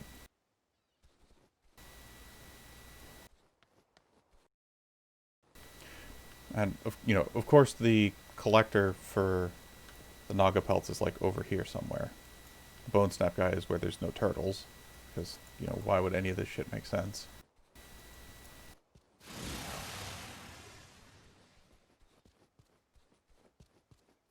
So call the Naga pelt guys, like, here or something. We'll find out.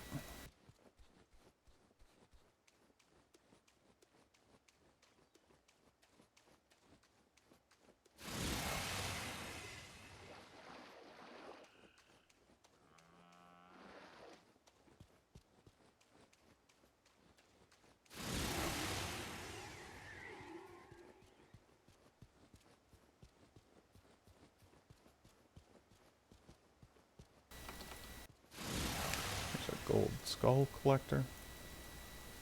Or Gold Crimson Skull Coin Collectors. This thing. Okay, let's go to you. Alright, there's a major upgrade. We'll put the Stalwart on there because that's the best spot for it. Because your chest gets hit the most. Can I sell to this guy? I don't think so. I can. Excellent.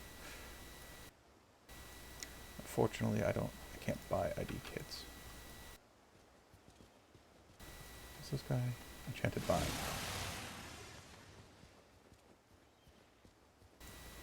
But he wants 3 of them, right? Yeah, and I don't have that yet.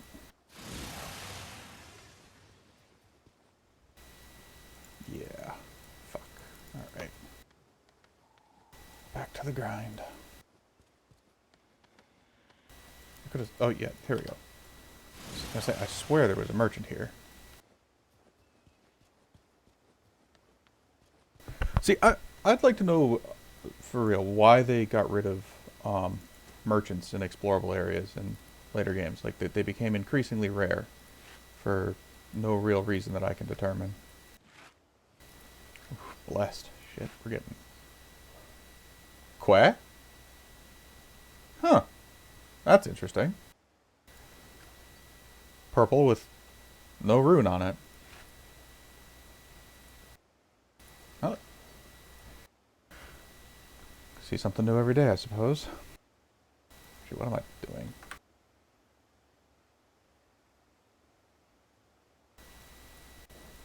I mean, like, honestly, my luck, a purple rune, it was going to be like a clarity rune or something equally useless. Like, I'm not too worried about it. Let's see, Kurt says that's useless. Proof sale.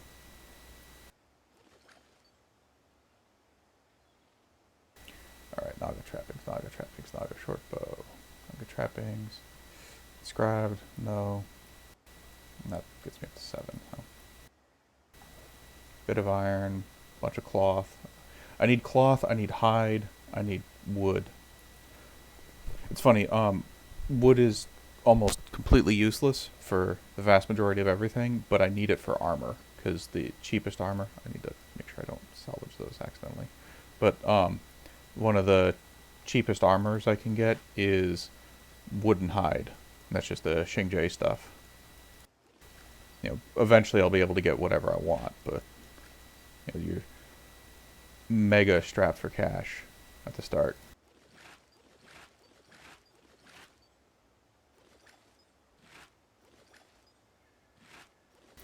That's iron, iron, iron most likely.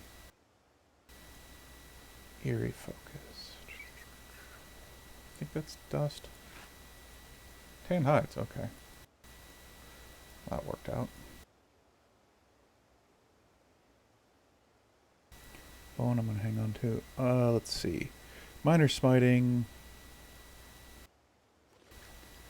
Well, we'll keep this together.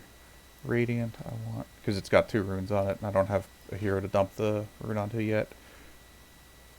I do want to keep Ranger insignias and stuff, but I don't want to clutter up inventory with them right now. Blessed, I definitely want that. I guess I sell this. None of those are useful.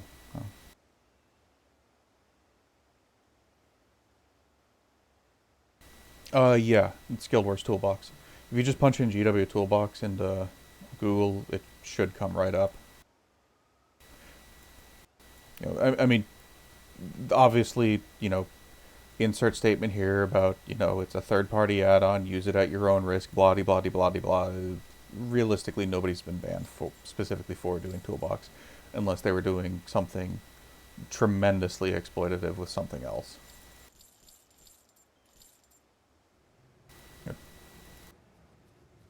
There are some stuff, like things in Toolbox, that are definitely on the more questionable side.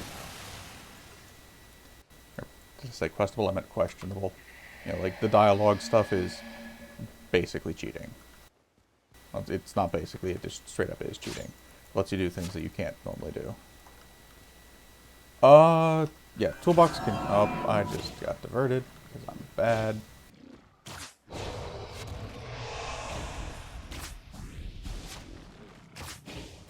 Yeah. I mean, like, use skill is not really that different from just having, like, a macro. Like,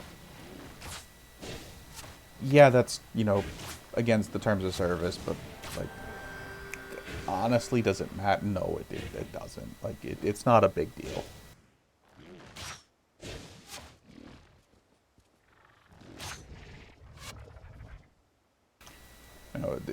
Specifically dialogues. The Toolbox Compass gives you a lot of excess information that you don't normally have access to. This is enough to go up to 5 regen on Shroud. That's worthwhile. Yeah, there we go. Like, the compass shows a ton of extra information. And a lot of that stuff you can say, yeah, that should be in the game by default. Like, you should be able to see, like, which way things are facing on the compass. But it's the fact that you can do things like color coding it. I have less of a problem with the fact that the Toolbox Compass shows you, like, where you can paths find to and stuff, than the fact that it lets you highlight specific mobs.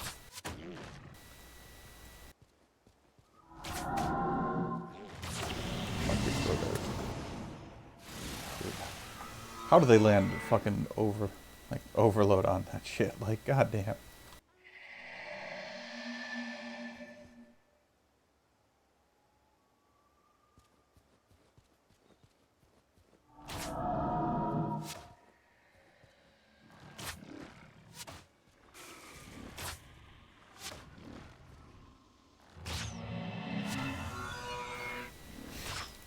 Fucking flatbow flight times. I'm not totally beefing the strafes here.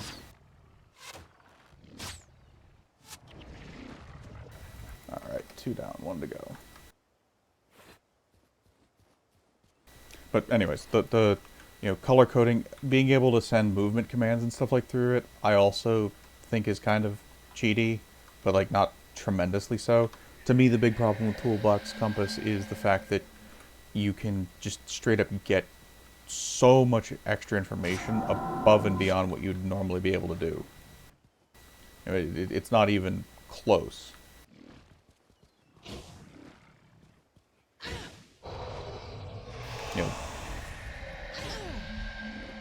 Yeah, like targeting. Well, like to me, it's a combination of the targeting and the fact that you can see creature types.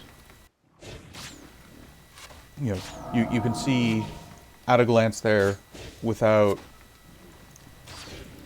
having to like actually look, or just have the situational awareness to know what type of enemies are standing where and stuff.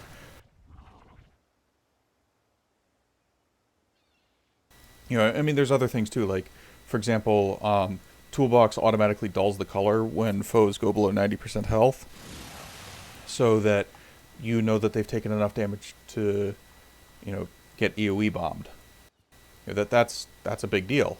That is a very useful information to have. because it lets you know about off damage. But I mean, like, you could unironically play the game with Toolbox taking up half of your screen. You basically just play the game through the Toolbox compass.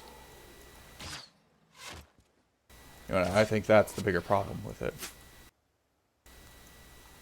You know, and you know, I've seen a lot of people who use it who, like, they end up using it as a crutch. Like, they look for specific things on it, and they lose any semblance of field awareness. You know, and I'm not going to say that, like, I'm a, you know, top-tier PvPer who's, you know, always mindful of his surroundings or whatever. Like, I'm not. You know, I'm a lot more mindful of that stuff than most people, but, you know, Toolbox, in a lot of ways, ends up being a crutch. Just because you're not punished for not being aware of stuff, because it just directly tells you, like, oh, this works, or, you know, it doesn't. And then you get into a situation where things aren't quite right, and you don't know how to handle it, because you were never forced to learn how to look for, you know, details.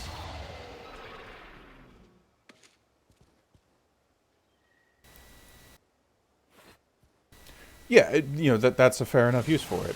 You know, and it does make getting cartography stuff easier, because, you know, it's like,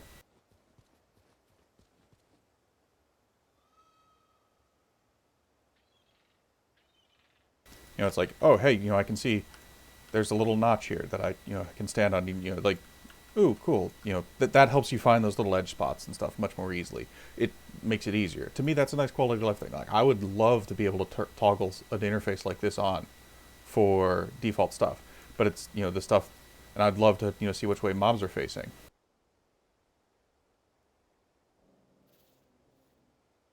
But, you know, to me, it's, again, it's the ability to issue commands through it, and primarily the ability to just get so much extra information about, like, what the mob types are, where they are. That stuff's crazy.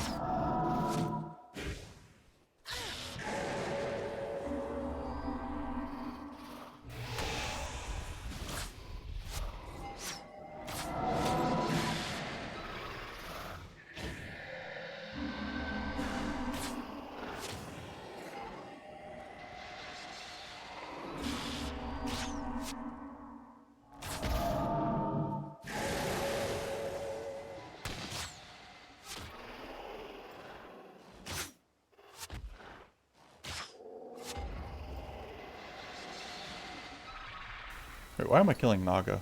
I don't need to do this anymore. Whatever. I mean, I guess this is a good way to get hide, but... cloth, I suppose, but... I need both. Let's see, bow staff. Proof sale value.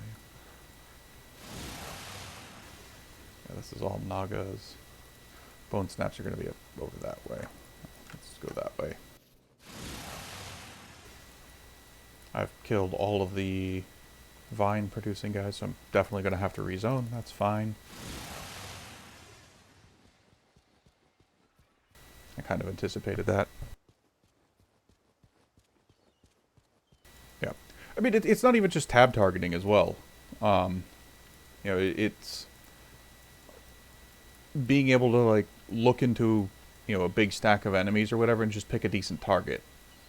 You know, a lot of people get lazy because they just, you know, click on center targets or, like, closest targets with Toolbox. And, you know, sometimes tab targeting is not a good solution for that. In fact, a lot of the times it's not. But, you know, if you want to have, like, a good VOR target, you know, you should be able to just, you know, go control, click on the middle of it, and call it a day. It shouldn't need to be a big production.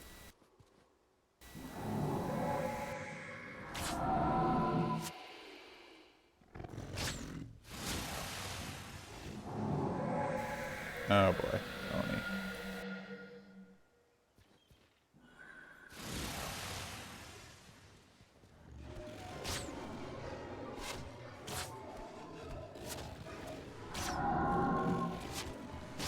I don't know that those were hostile to each other. Interesting. Learn something new every day, I suppose.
Bone minion animation is so fucking slow.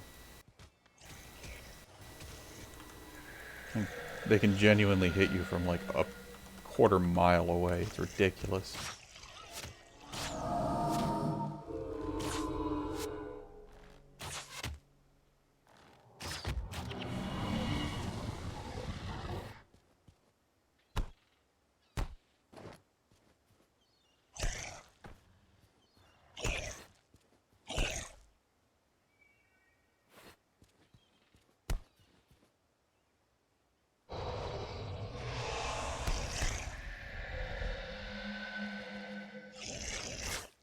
I mean, I guess I could kill those minions, but I really don't want to bother.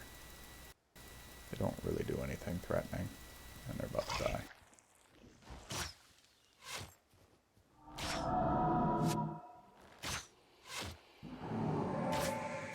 Interesting that these guys aren't apparently linked to any group.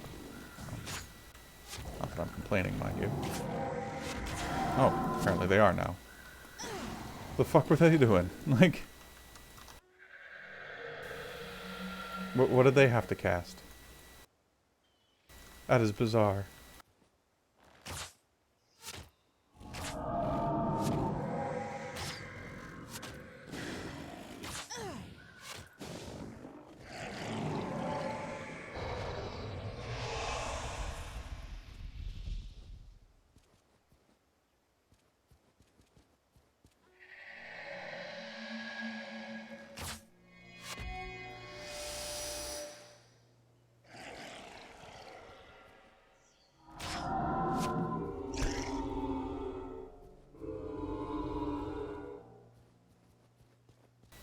Yeah. Run around in circles.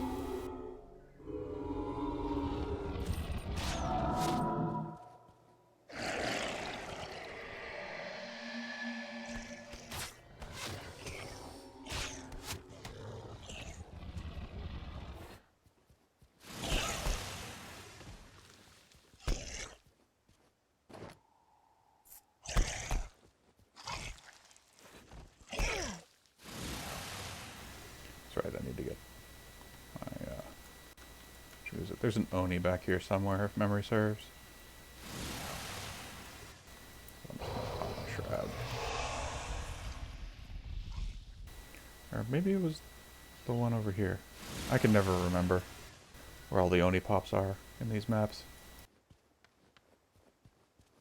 You know, you get out to like the Jade Sea or, you know, the Kursic Forest, Echo Vault Forest, whatever, and you get groups of like 6 or 7 Oni sometimes.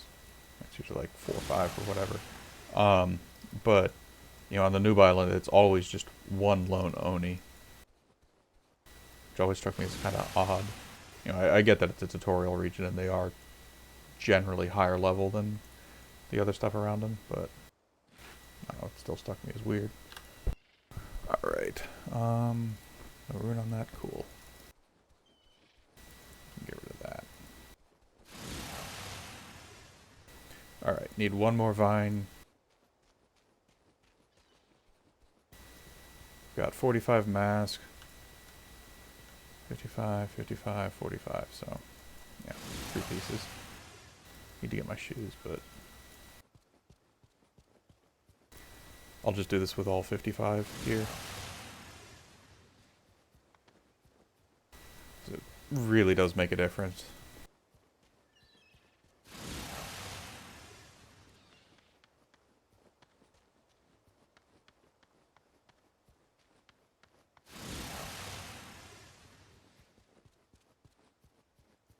Fish joined LOA.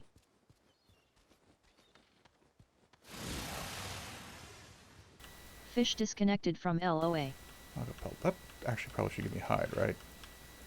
Scales. Okay, of course. Can't have anything nice. Dude, why do the turtles run away from you? It's so bizarre. Of course it's gonna be a dodge.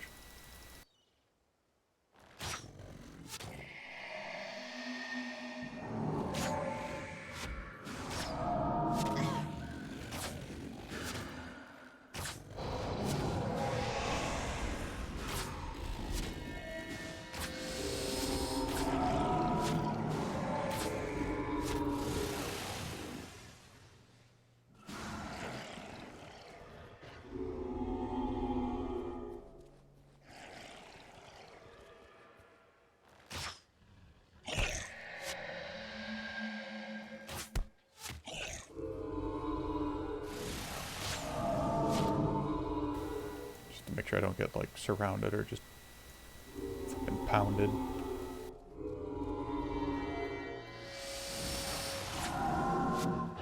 X-ray disconnected from IT.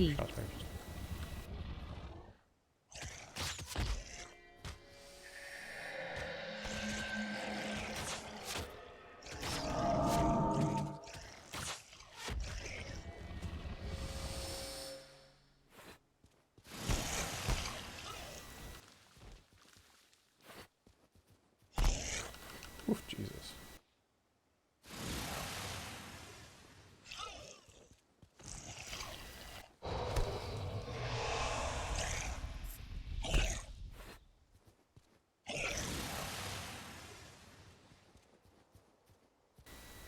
Yeah, that's gonna be it unless I can get one off of each of these guys. So, oof.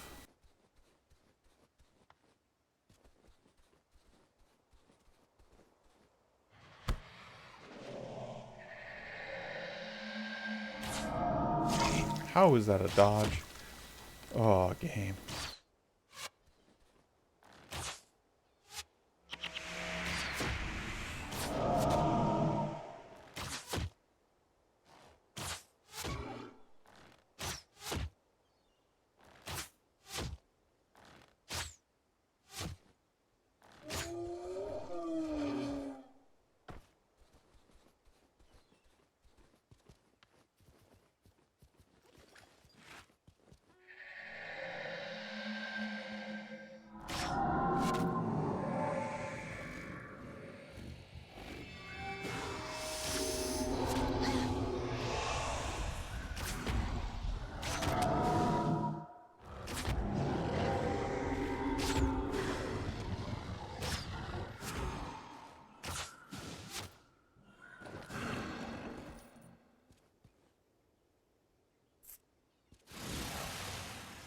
Nick/Enstert switched channel to JV room on LOA. I believe all of these are threes. That's really unfortunate. Oh well. We'll just run back, rezone, reset, and go again. And this time it'll be faster because I only need one.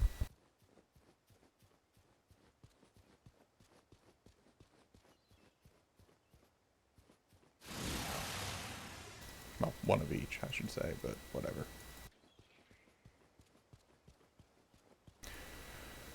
Ugh, it takes so fucking long to run until you get Storm Chaser.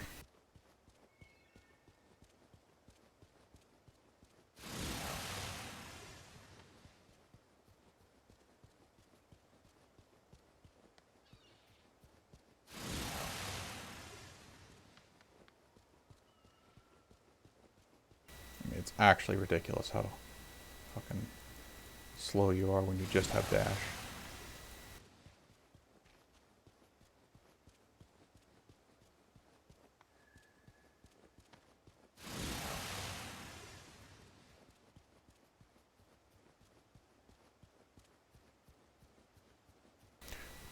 Storm Chaser is actually the other like sleeper skill. You know, I've always known Storm Chaser is a good skill. It's just you don't think, oh, 25% run buff, like that's great. But the fact is, I had it in this mindset of back when it used to be a 30-second cooldown. Oh, this guy is too. Excellent. Fuck yeah, I don't have to fucking farm this shit. Cool. Technically now I can actually just go do the mission if I want to. But I'm going to get the other two pieces just because I want them. Oh, I'm getting mega lucky here on patrol timings. I think there's two Mesmers here. But, you know, at level 20, you know, when you've got your full 200 attribute points, blah-de-blah, Storm Chaser's actually really good because you're typically spec'd into Wilderness up, you know, so that you get like an 18-second duration on it. So, not only is it energy management, but it's, you know, returning 4 energy every time you take elemental damage. Which is honestly kind of nuts. I should have hit the Merchant. That was stupid. Oh well. But it's a good run buff too. So you use it for both effects, and it lasts long enough that you can do aggro, run in with a run buff, throw a dot on something, and then run away. Like it's a really good skill with a 20-second cooldown. Do I want to just? I might want to just fucking rezone with the Mesmer here. I really don't want to fight a Mesmer.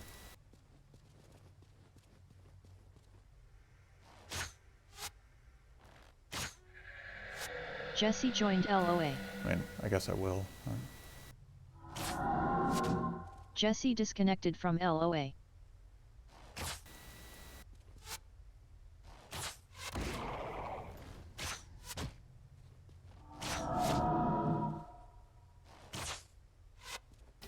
And the reason why I'm not bothering to stack dots in here is just I'm attacking on enemies that are going to dance back and forth. I'm going to miss half my attacks anyways.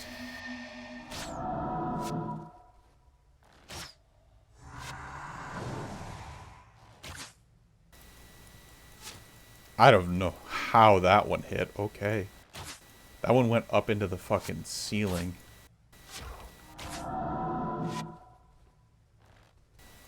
You know what? Alright.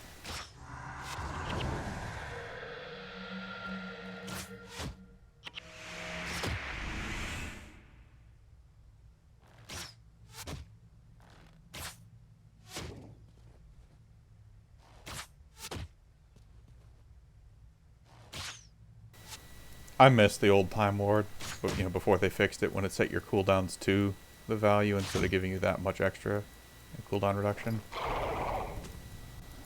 I mean, like, it was broken, but, like, it was actually usable. The current iteration will never see any play for anything serious. Outside of maybe something in, like, Urgoz or Deep, where you can use it to, like, spam Glaive or something more often. Like, it's just a bad skill now, which sucks.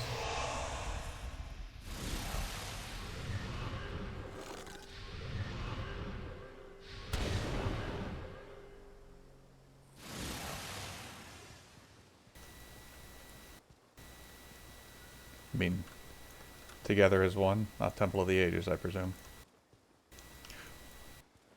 I don't know, like, Tau isn't even that interesting, I think. Like, yeah, it's okay. It's a good skill for, filling damage slots.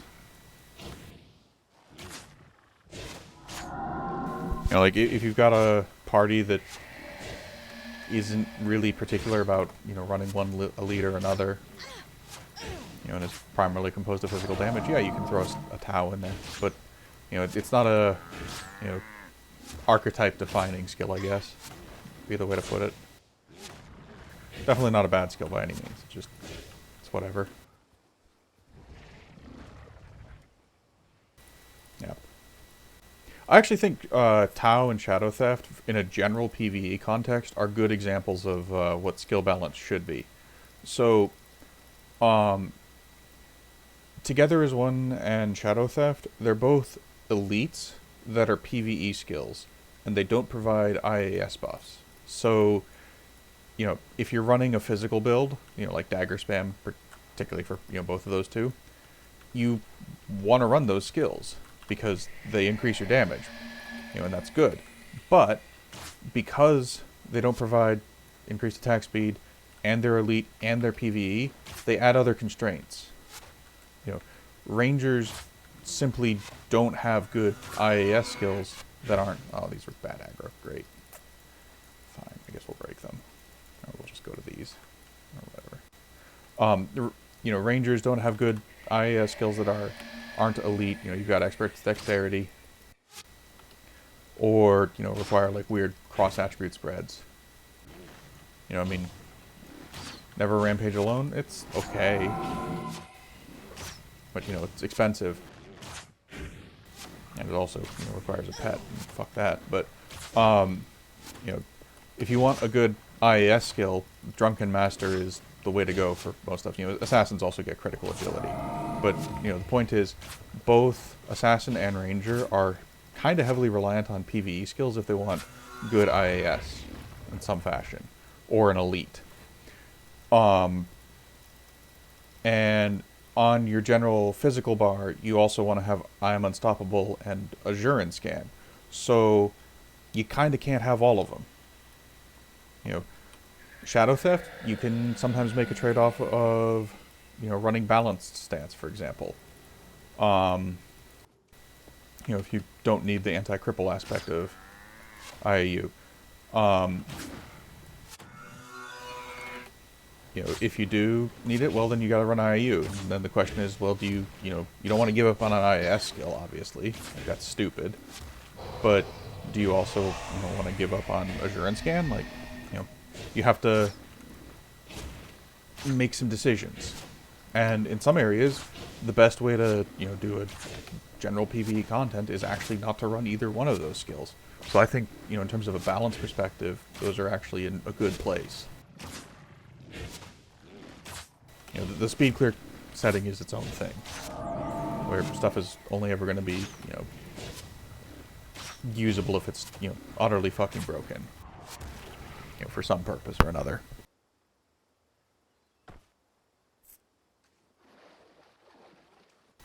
Double turtle.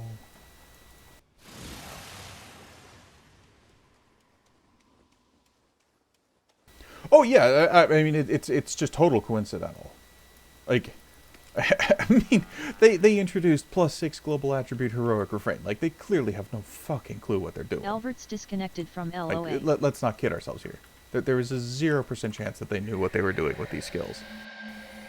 And I mean, one has to look no further than, like, the LA one to just realize that. Because it's unironically worse than just not having a skill on your bar most of the time. There are multiple non-elite skills in the game that are just better at that.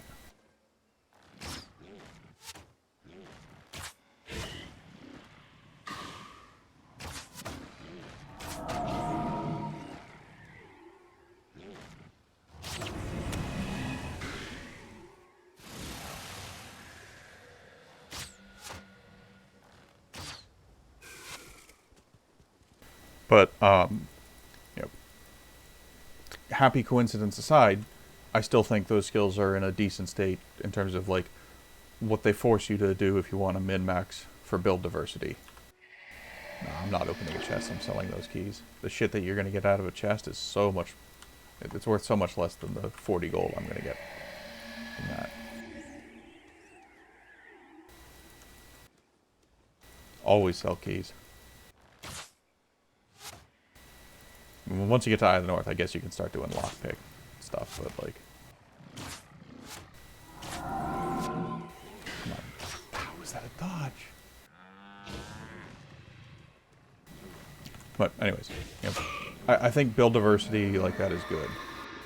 And, not having a clear best in slot stuff. Because, I mean, before Shadow Theft and Tau were things, if you wanted to run an Assassin on a Dagger Span, you ran Woda. Unless you were popping full consets and pecons and wanted to have, Wastrels collapse or something, right? What am I doing right now? I am farming stupid collector drops so that I can get 55 armor on all 5 slots. I have a couple of 45 slots now. I can do it with 45 slots, but I'm under-leveled anyway, so I may as well just farm some high-level mobs and get a bit of armor.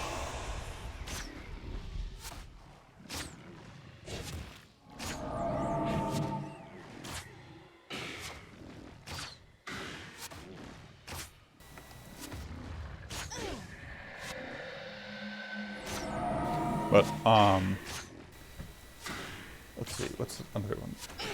So, like, of the anniversary skills, Tau and Shadow Theft are good. I don't think Shadow Theft will ever see play in, like, a speed clear setting the way Tau does.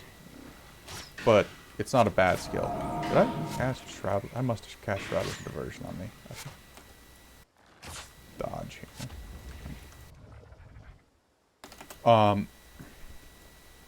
But they're both good skills, and I like the build diversity that they kind of indirectly incentivize. 7 weapon stance is okay. The issue is that it's an elite that doesn't really give you a signature effect like 100 Blades. 100 Blades is a skill you build around, right? And Warrior's Endurance lets you spam all your broken shit. 7-weapon stance doesn't really do either one of those Casper things. disconnected from LOA. So, it's like, okay, cool, you've got 20 scythe mastery. So what? Like, I just, I don't really see 7-weapon stance as that great of a skill. It's not awful, it's just, I don't really see a situation where I'd want to use it over, well, really anything else.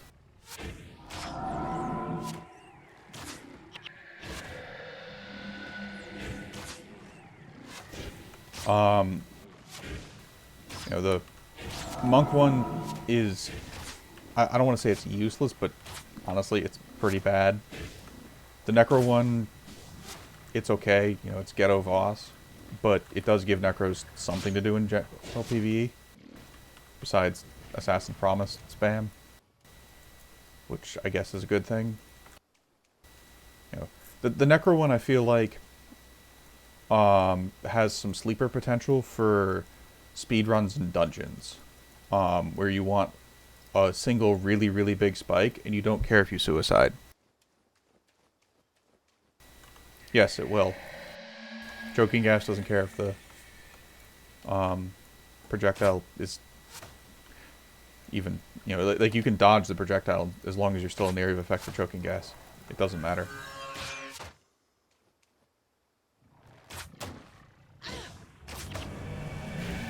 My distracting shot got diverted. There's some irony in that, but whatever.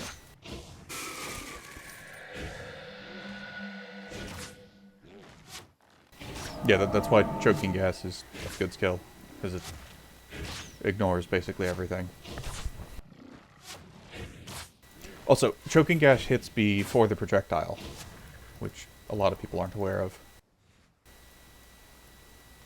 Like it's the same time, but it's calculated first. So if you land like a distracting shot while you have choking gas up, the distracting shot won't actually interrupt unless they just have an effect like, mantra of, not resolve, but what's the single interrupt mantra? Drawing a brain fart blank on that for the moment. So, if they have single interrupt prevention, distracting shot plus choking gas will still disable the skill. But if they have, like mantra of resolve up or whatever, or excuse me, if they don't have any interrupt prevention at all, choking gas will apply, and you won't get the extra bonuses.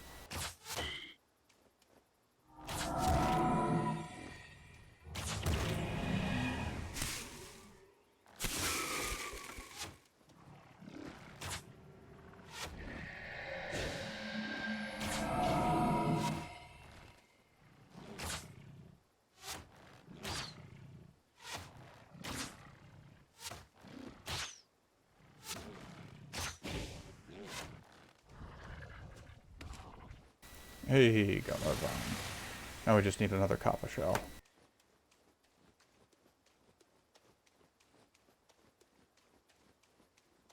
What was I saying? Rest of the skills. So, Time Ward, I don't ever see being useful since it's been fixed. Like, it's just...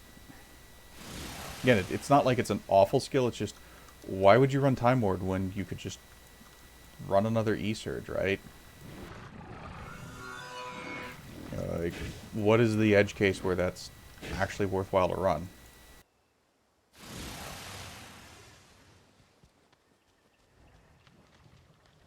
I'm not saying that it's impossible. I'm just saying I don't see it happening. It's just... It's close to being a usable skill. I just... Not convinced.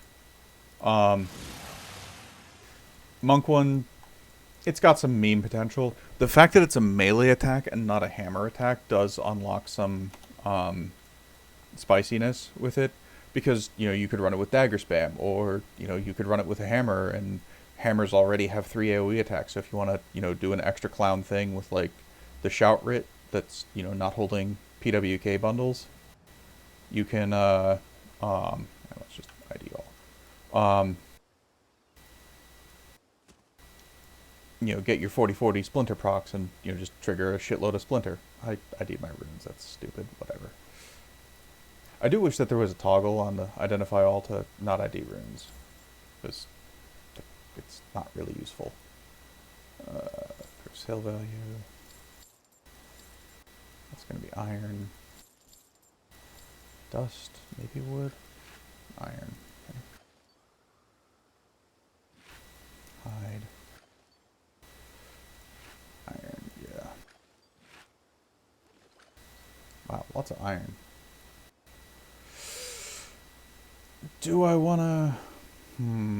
Yes, I'm gonna... I hate doing it, but I am gonna hang on to a 10% enchanting weapon. That is actually an upside.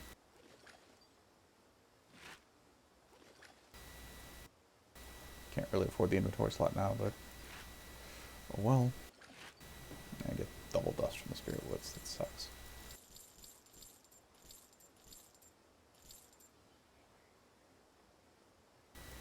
I just deleted it. Fresh start.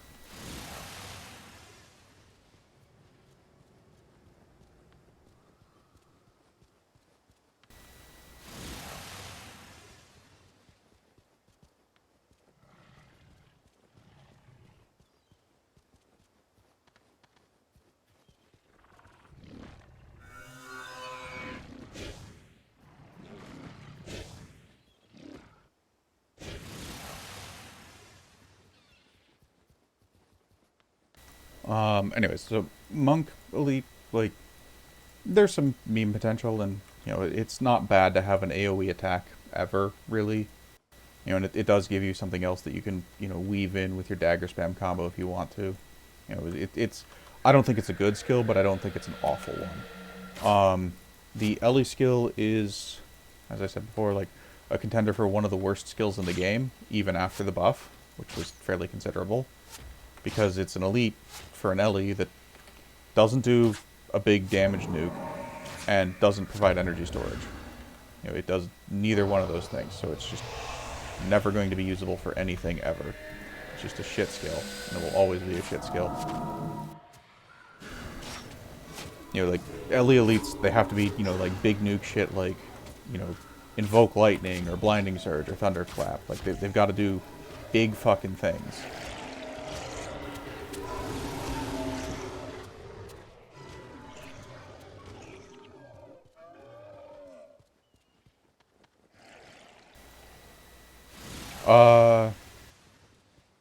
If a fiend is blind, will the Chucky still hit? As I mentioned earlier to the other guy. Yes, it will.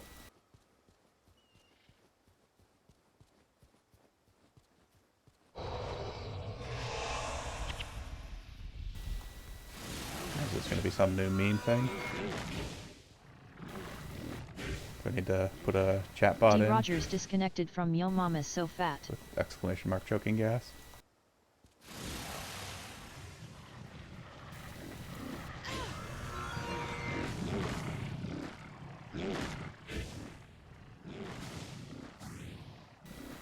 I don't know, do you KD him before the projectile's in flight or not?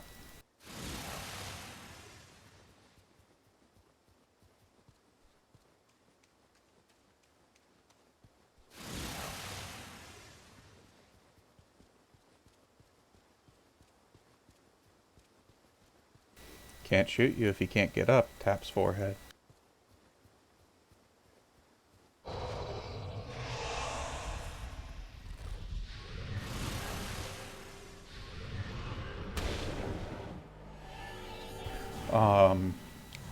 Anyways, back to skills. Weapon of Three Forges. Garbage. Don't ever use it. Like, you know, dank meme potential of hitting, you know, splinter weapon on all your fiends. Who cares? Like, it's just a shit skill. Could be decent, but it's not.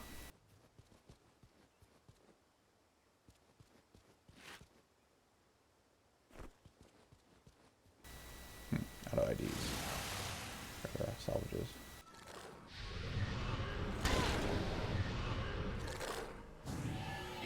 I don't know. The issue with that one is too much variance on the Rit skill. Derv skill is just shitty because if you want to play a caster Derv, every meta hero comp already runs Blood is Power. And it's not, you know, it's just energy regeneration, so, you know, you can't go above 10. That's never going to be useful for anything. You know, if you need direct energy gain above what a BIP can provide, you already have stuff like Arcane Zeal. You know, it's a skill that is in search of a build, except there's already better replacements for it. So. And the Paragon one, as everybody knows, is the most broken skill to ever be added to the game at this point. Alright.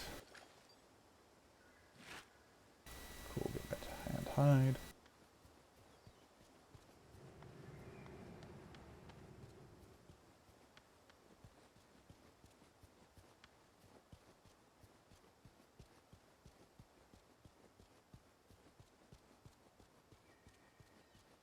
I don't know, man. Maybe you should go test it.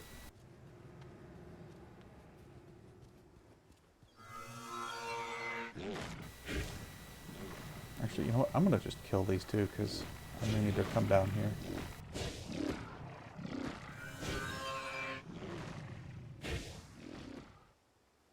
Yeah, they nerfed the Paraskill and it's still fucking broken. That's how strong it is.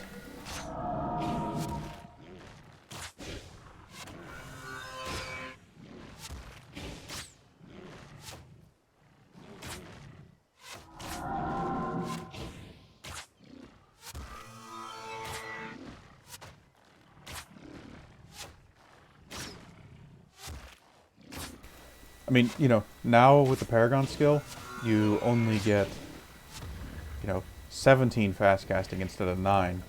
You know, big fucking difference, right?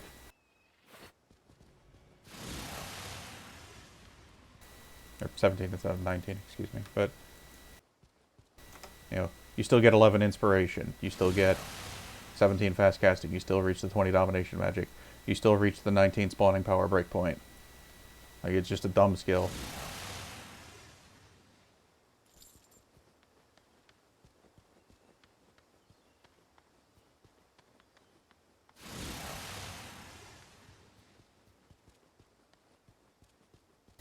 I mean, pre-nerf, I don't remember who it was, but somebody was going in. Their heroes didn't even have runes, and they were chain aggroing like 4 or 5 groups in Foundry, big room in Foundry in hard mode, without any issues whatsoever.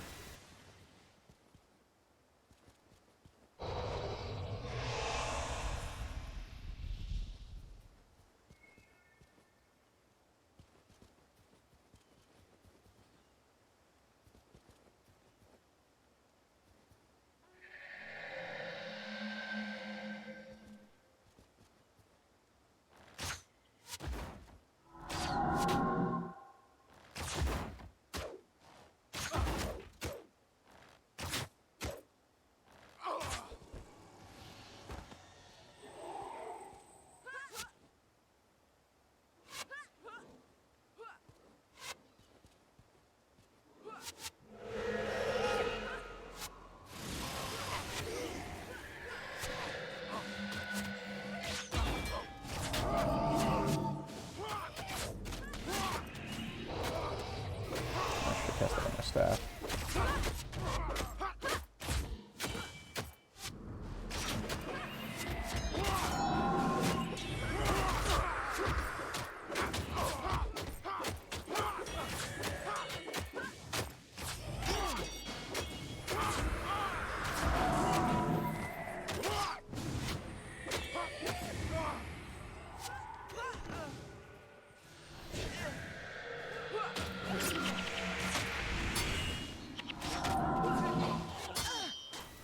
Ho ho ho.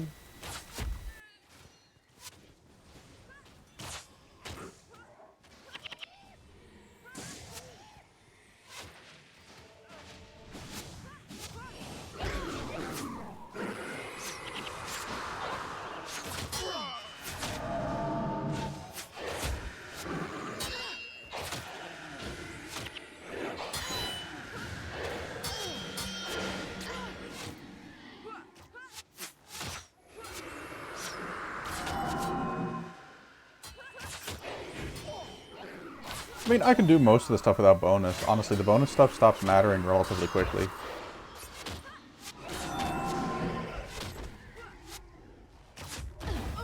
Oh, great. Well, there goes the quest.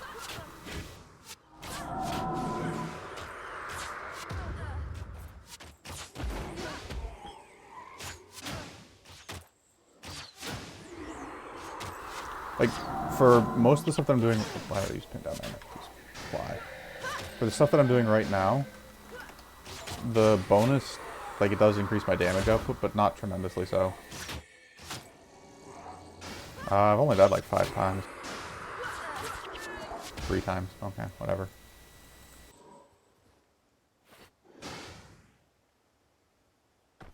One of those was me brain AFKing earlier.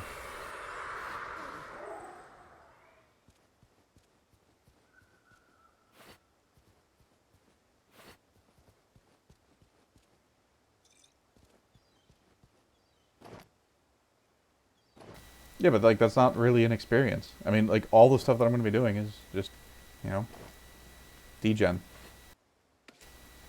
And then I can go farm a green.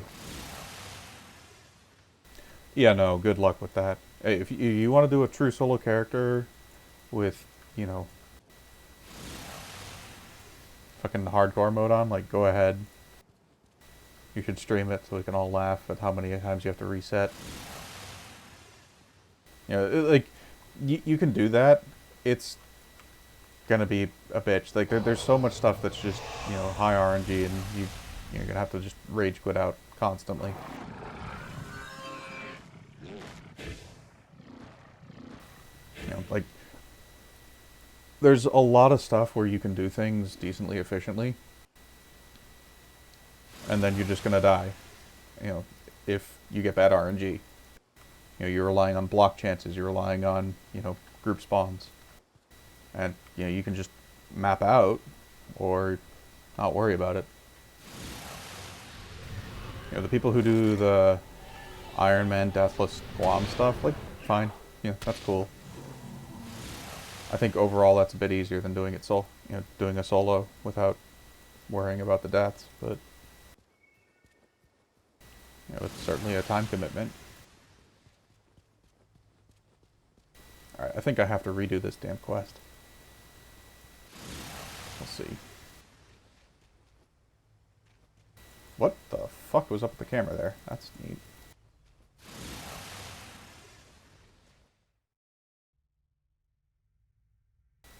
Yeah, exactly. Like the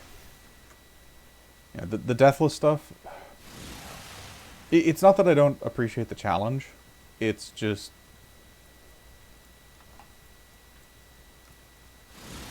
not for me.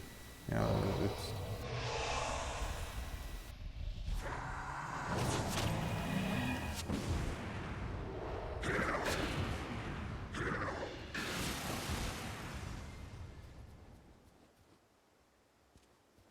You know, I don't like playing so passively about stuff. You know, just in general, like. Yeah, and that's, you know, what you need to do. Like I did a Legendary Survivor back in the days before hard mode. You know, it's a lot of skill capping, and it's a lot of just playing really, really passively. And I don't find that fun. It's boring. When you add on, like, solo challenge stuff on top of that, like, whew, just asking for stuff to get really stupid.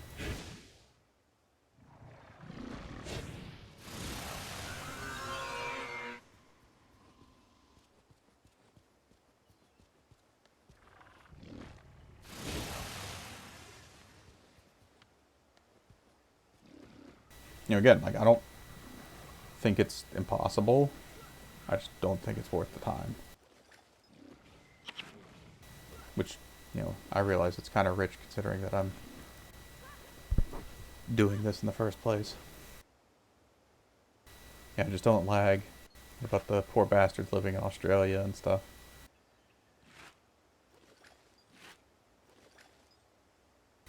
Hey, +5 versus Demon Shield.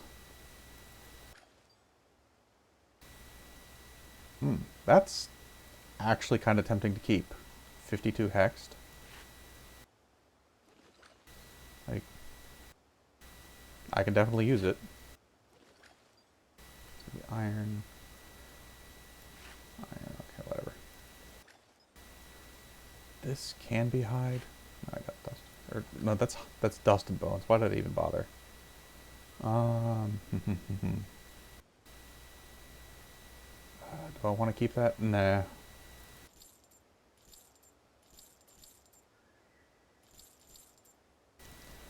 Keep the die for the moment.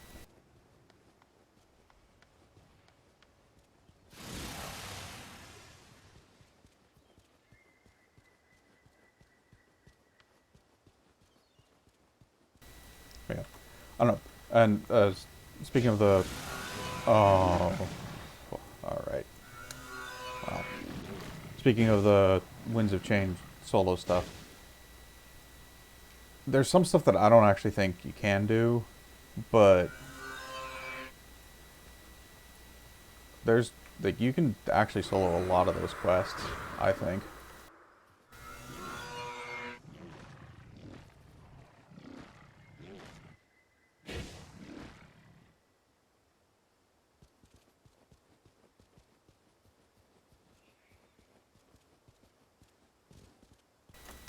Got videos.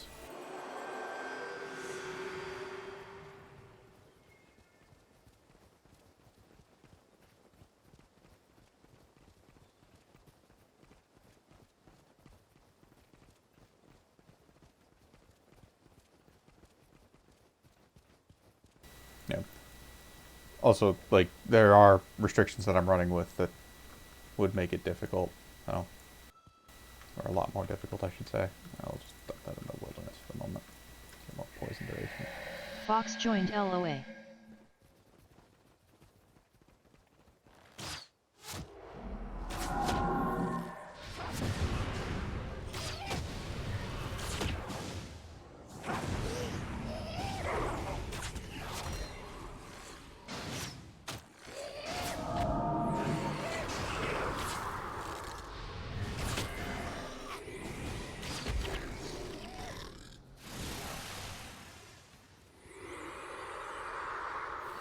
Like, most of the cleansing ones,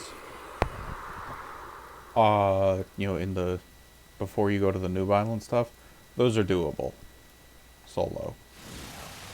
Pretty straightforward. I mean, it's just gonna be monumentally fucking slow.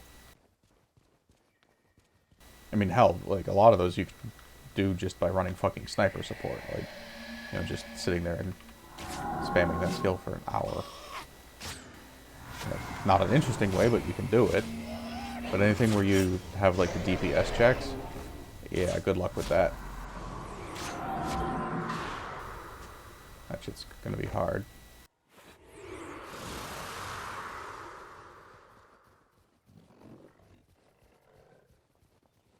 Yep. I actually was looking into doing War and Kryta stuff, though, because most of the War and Kryta stuff isn't actually that terrible. You know, it's not going to be super pleasant, but it could be a lot worse, that's for sure. Why does it take like 4 dialogues to just enter a damn town in factions? I always wanted to know that.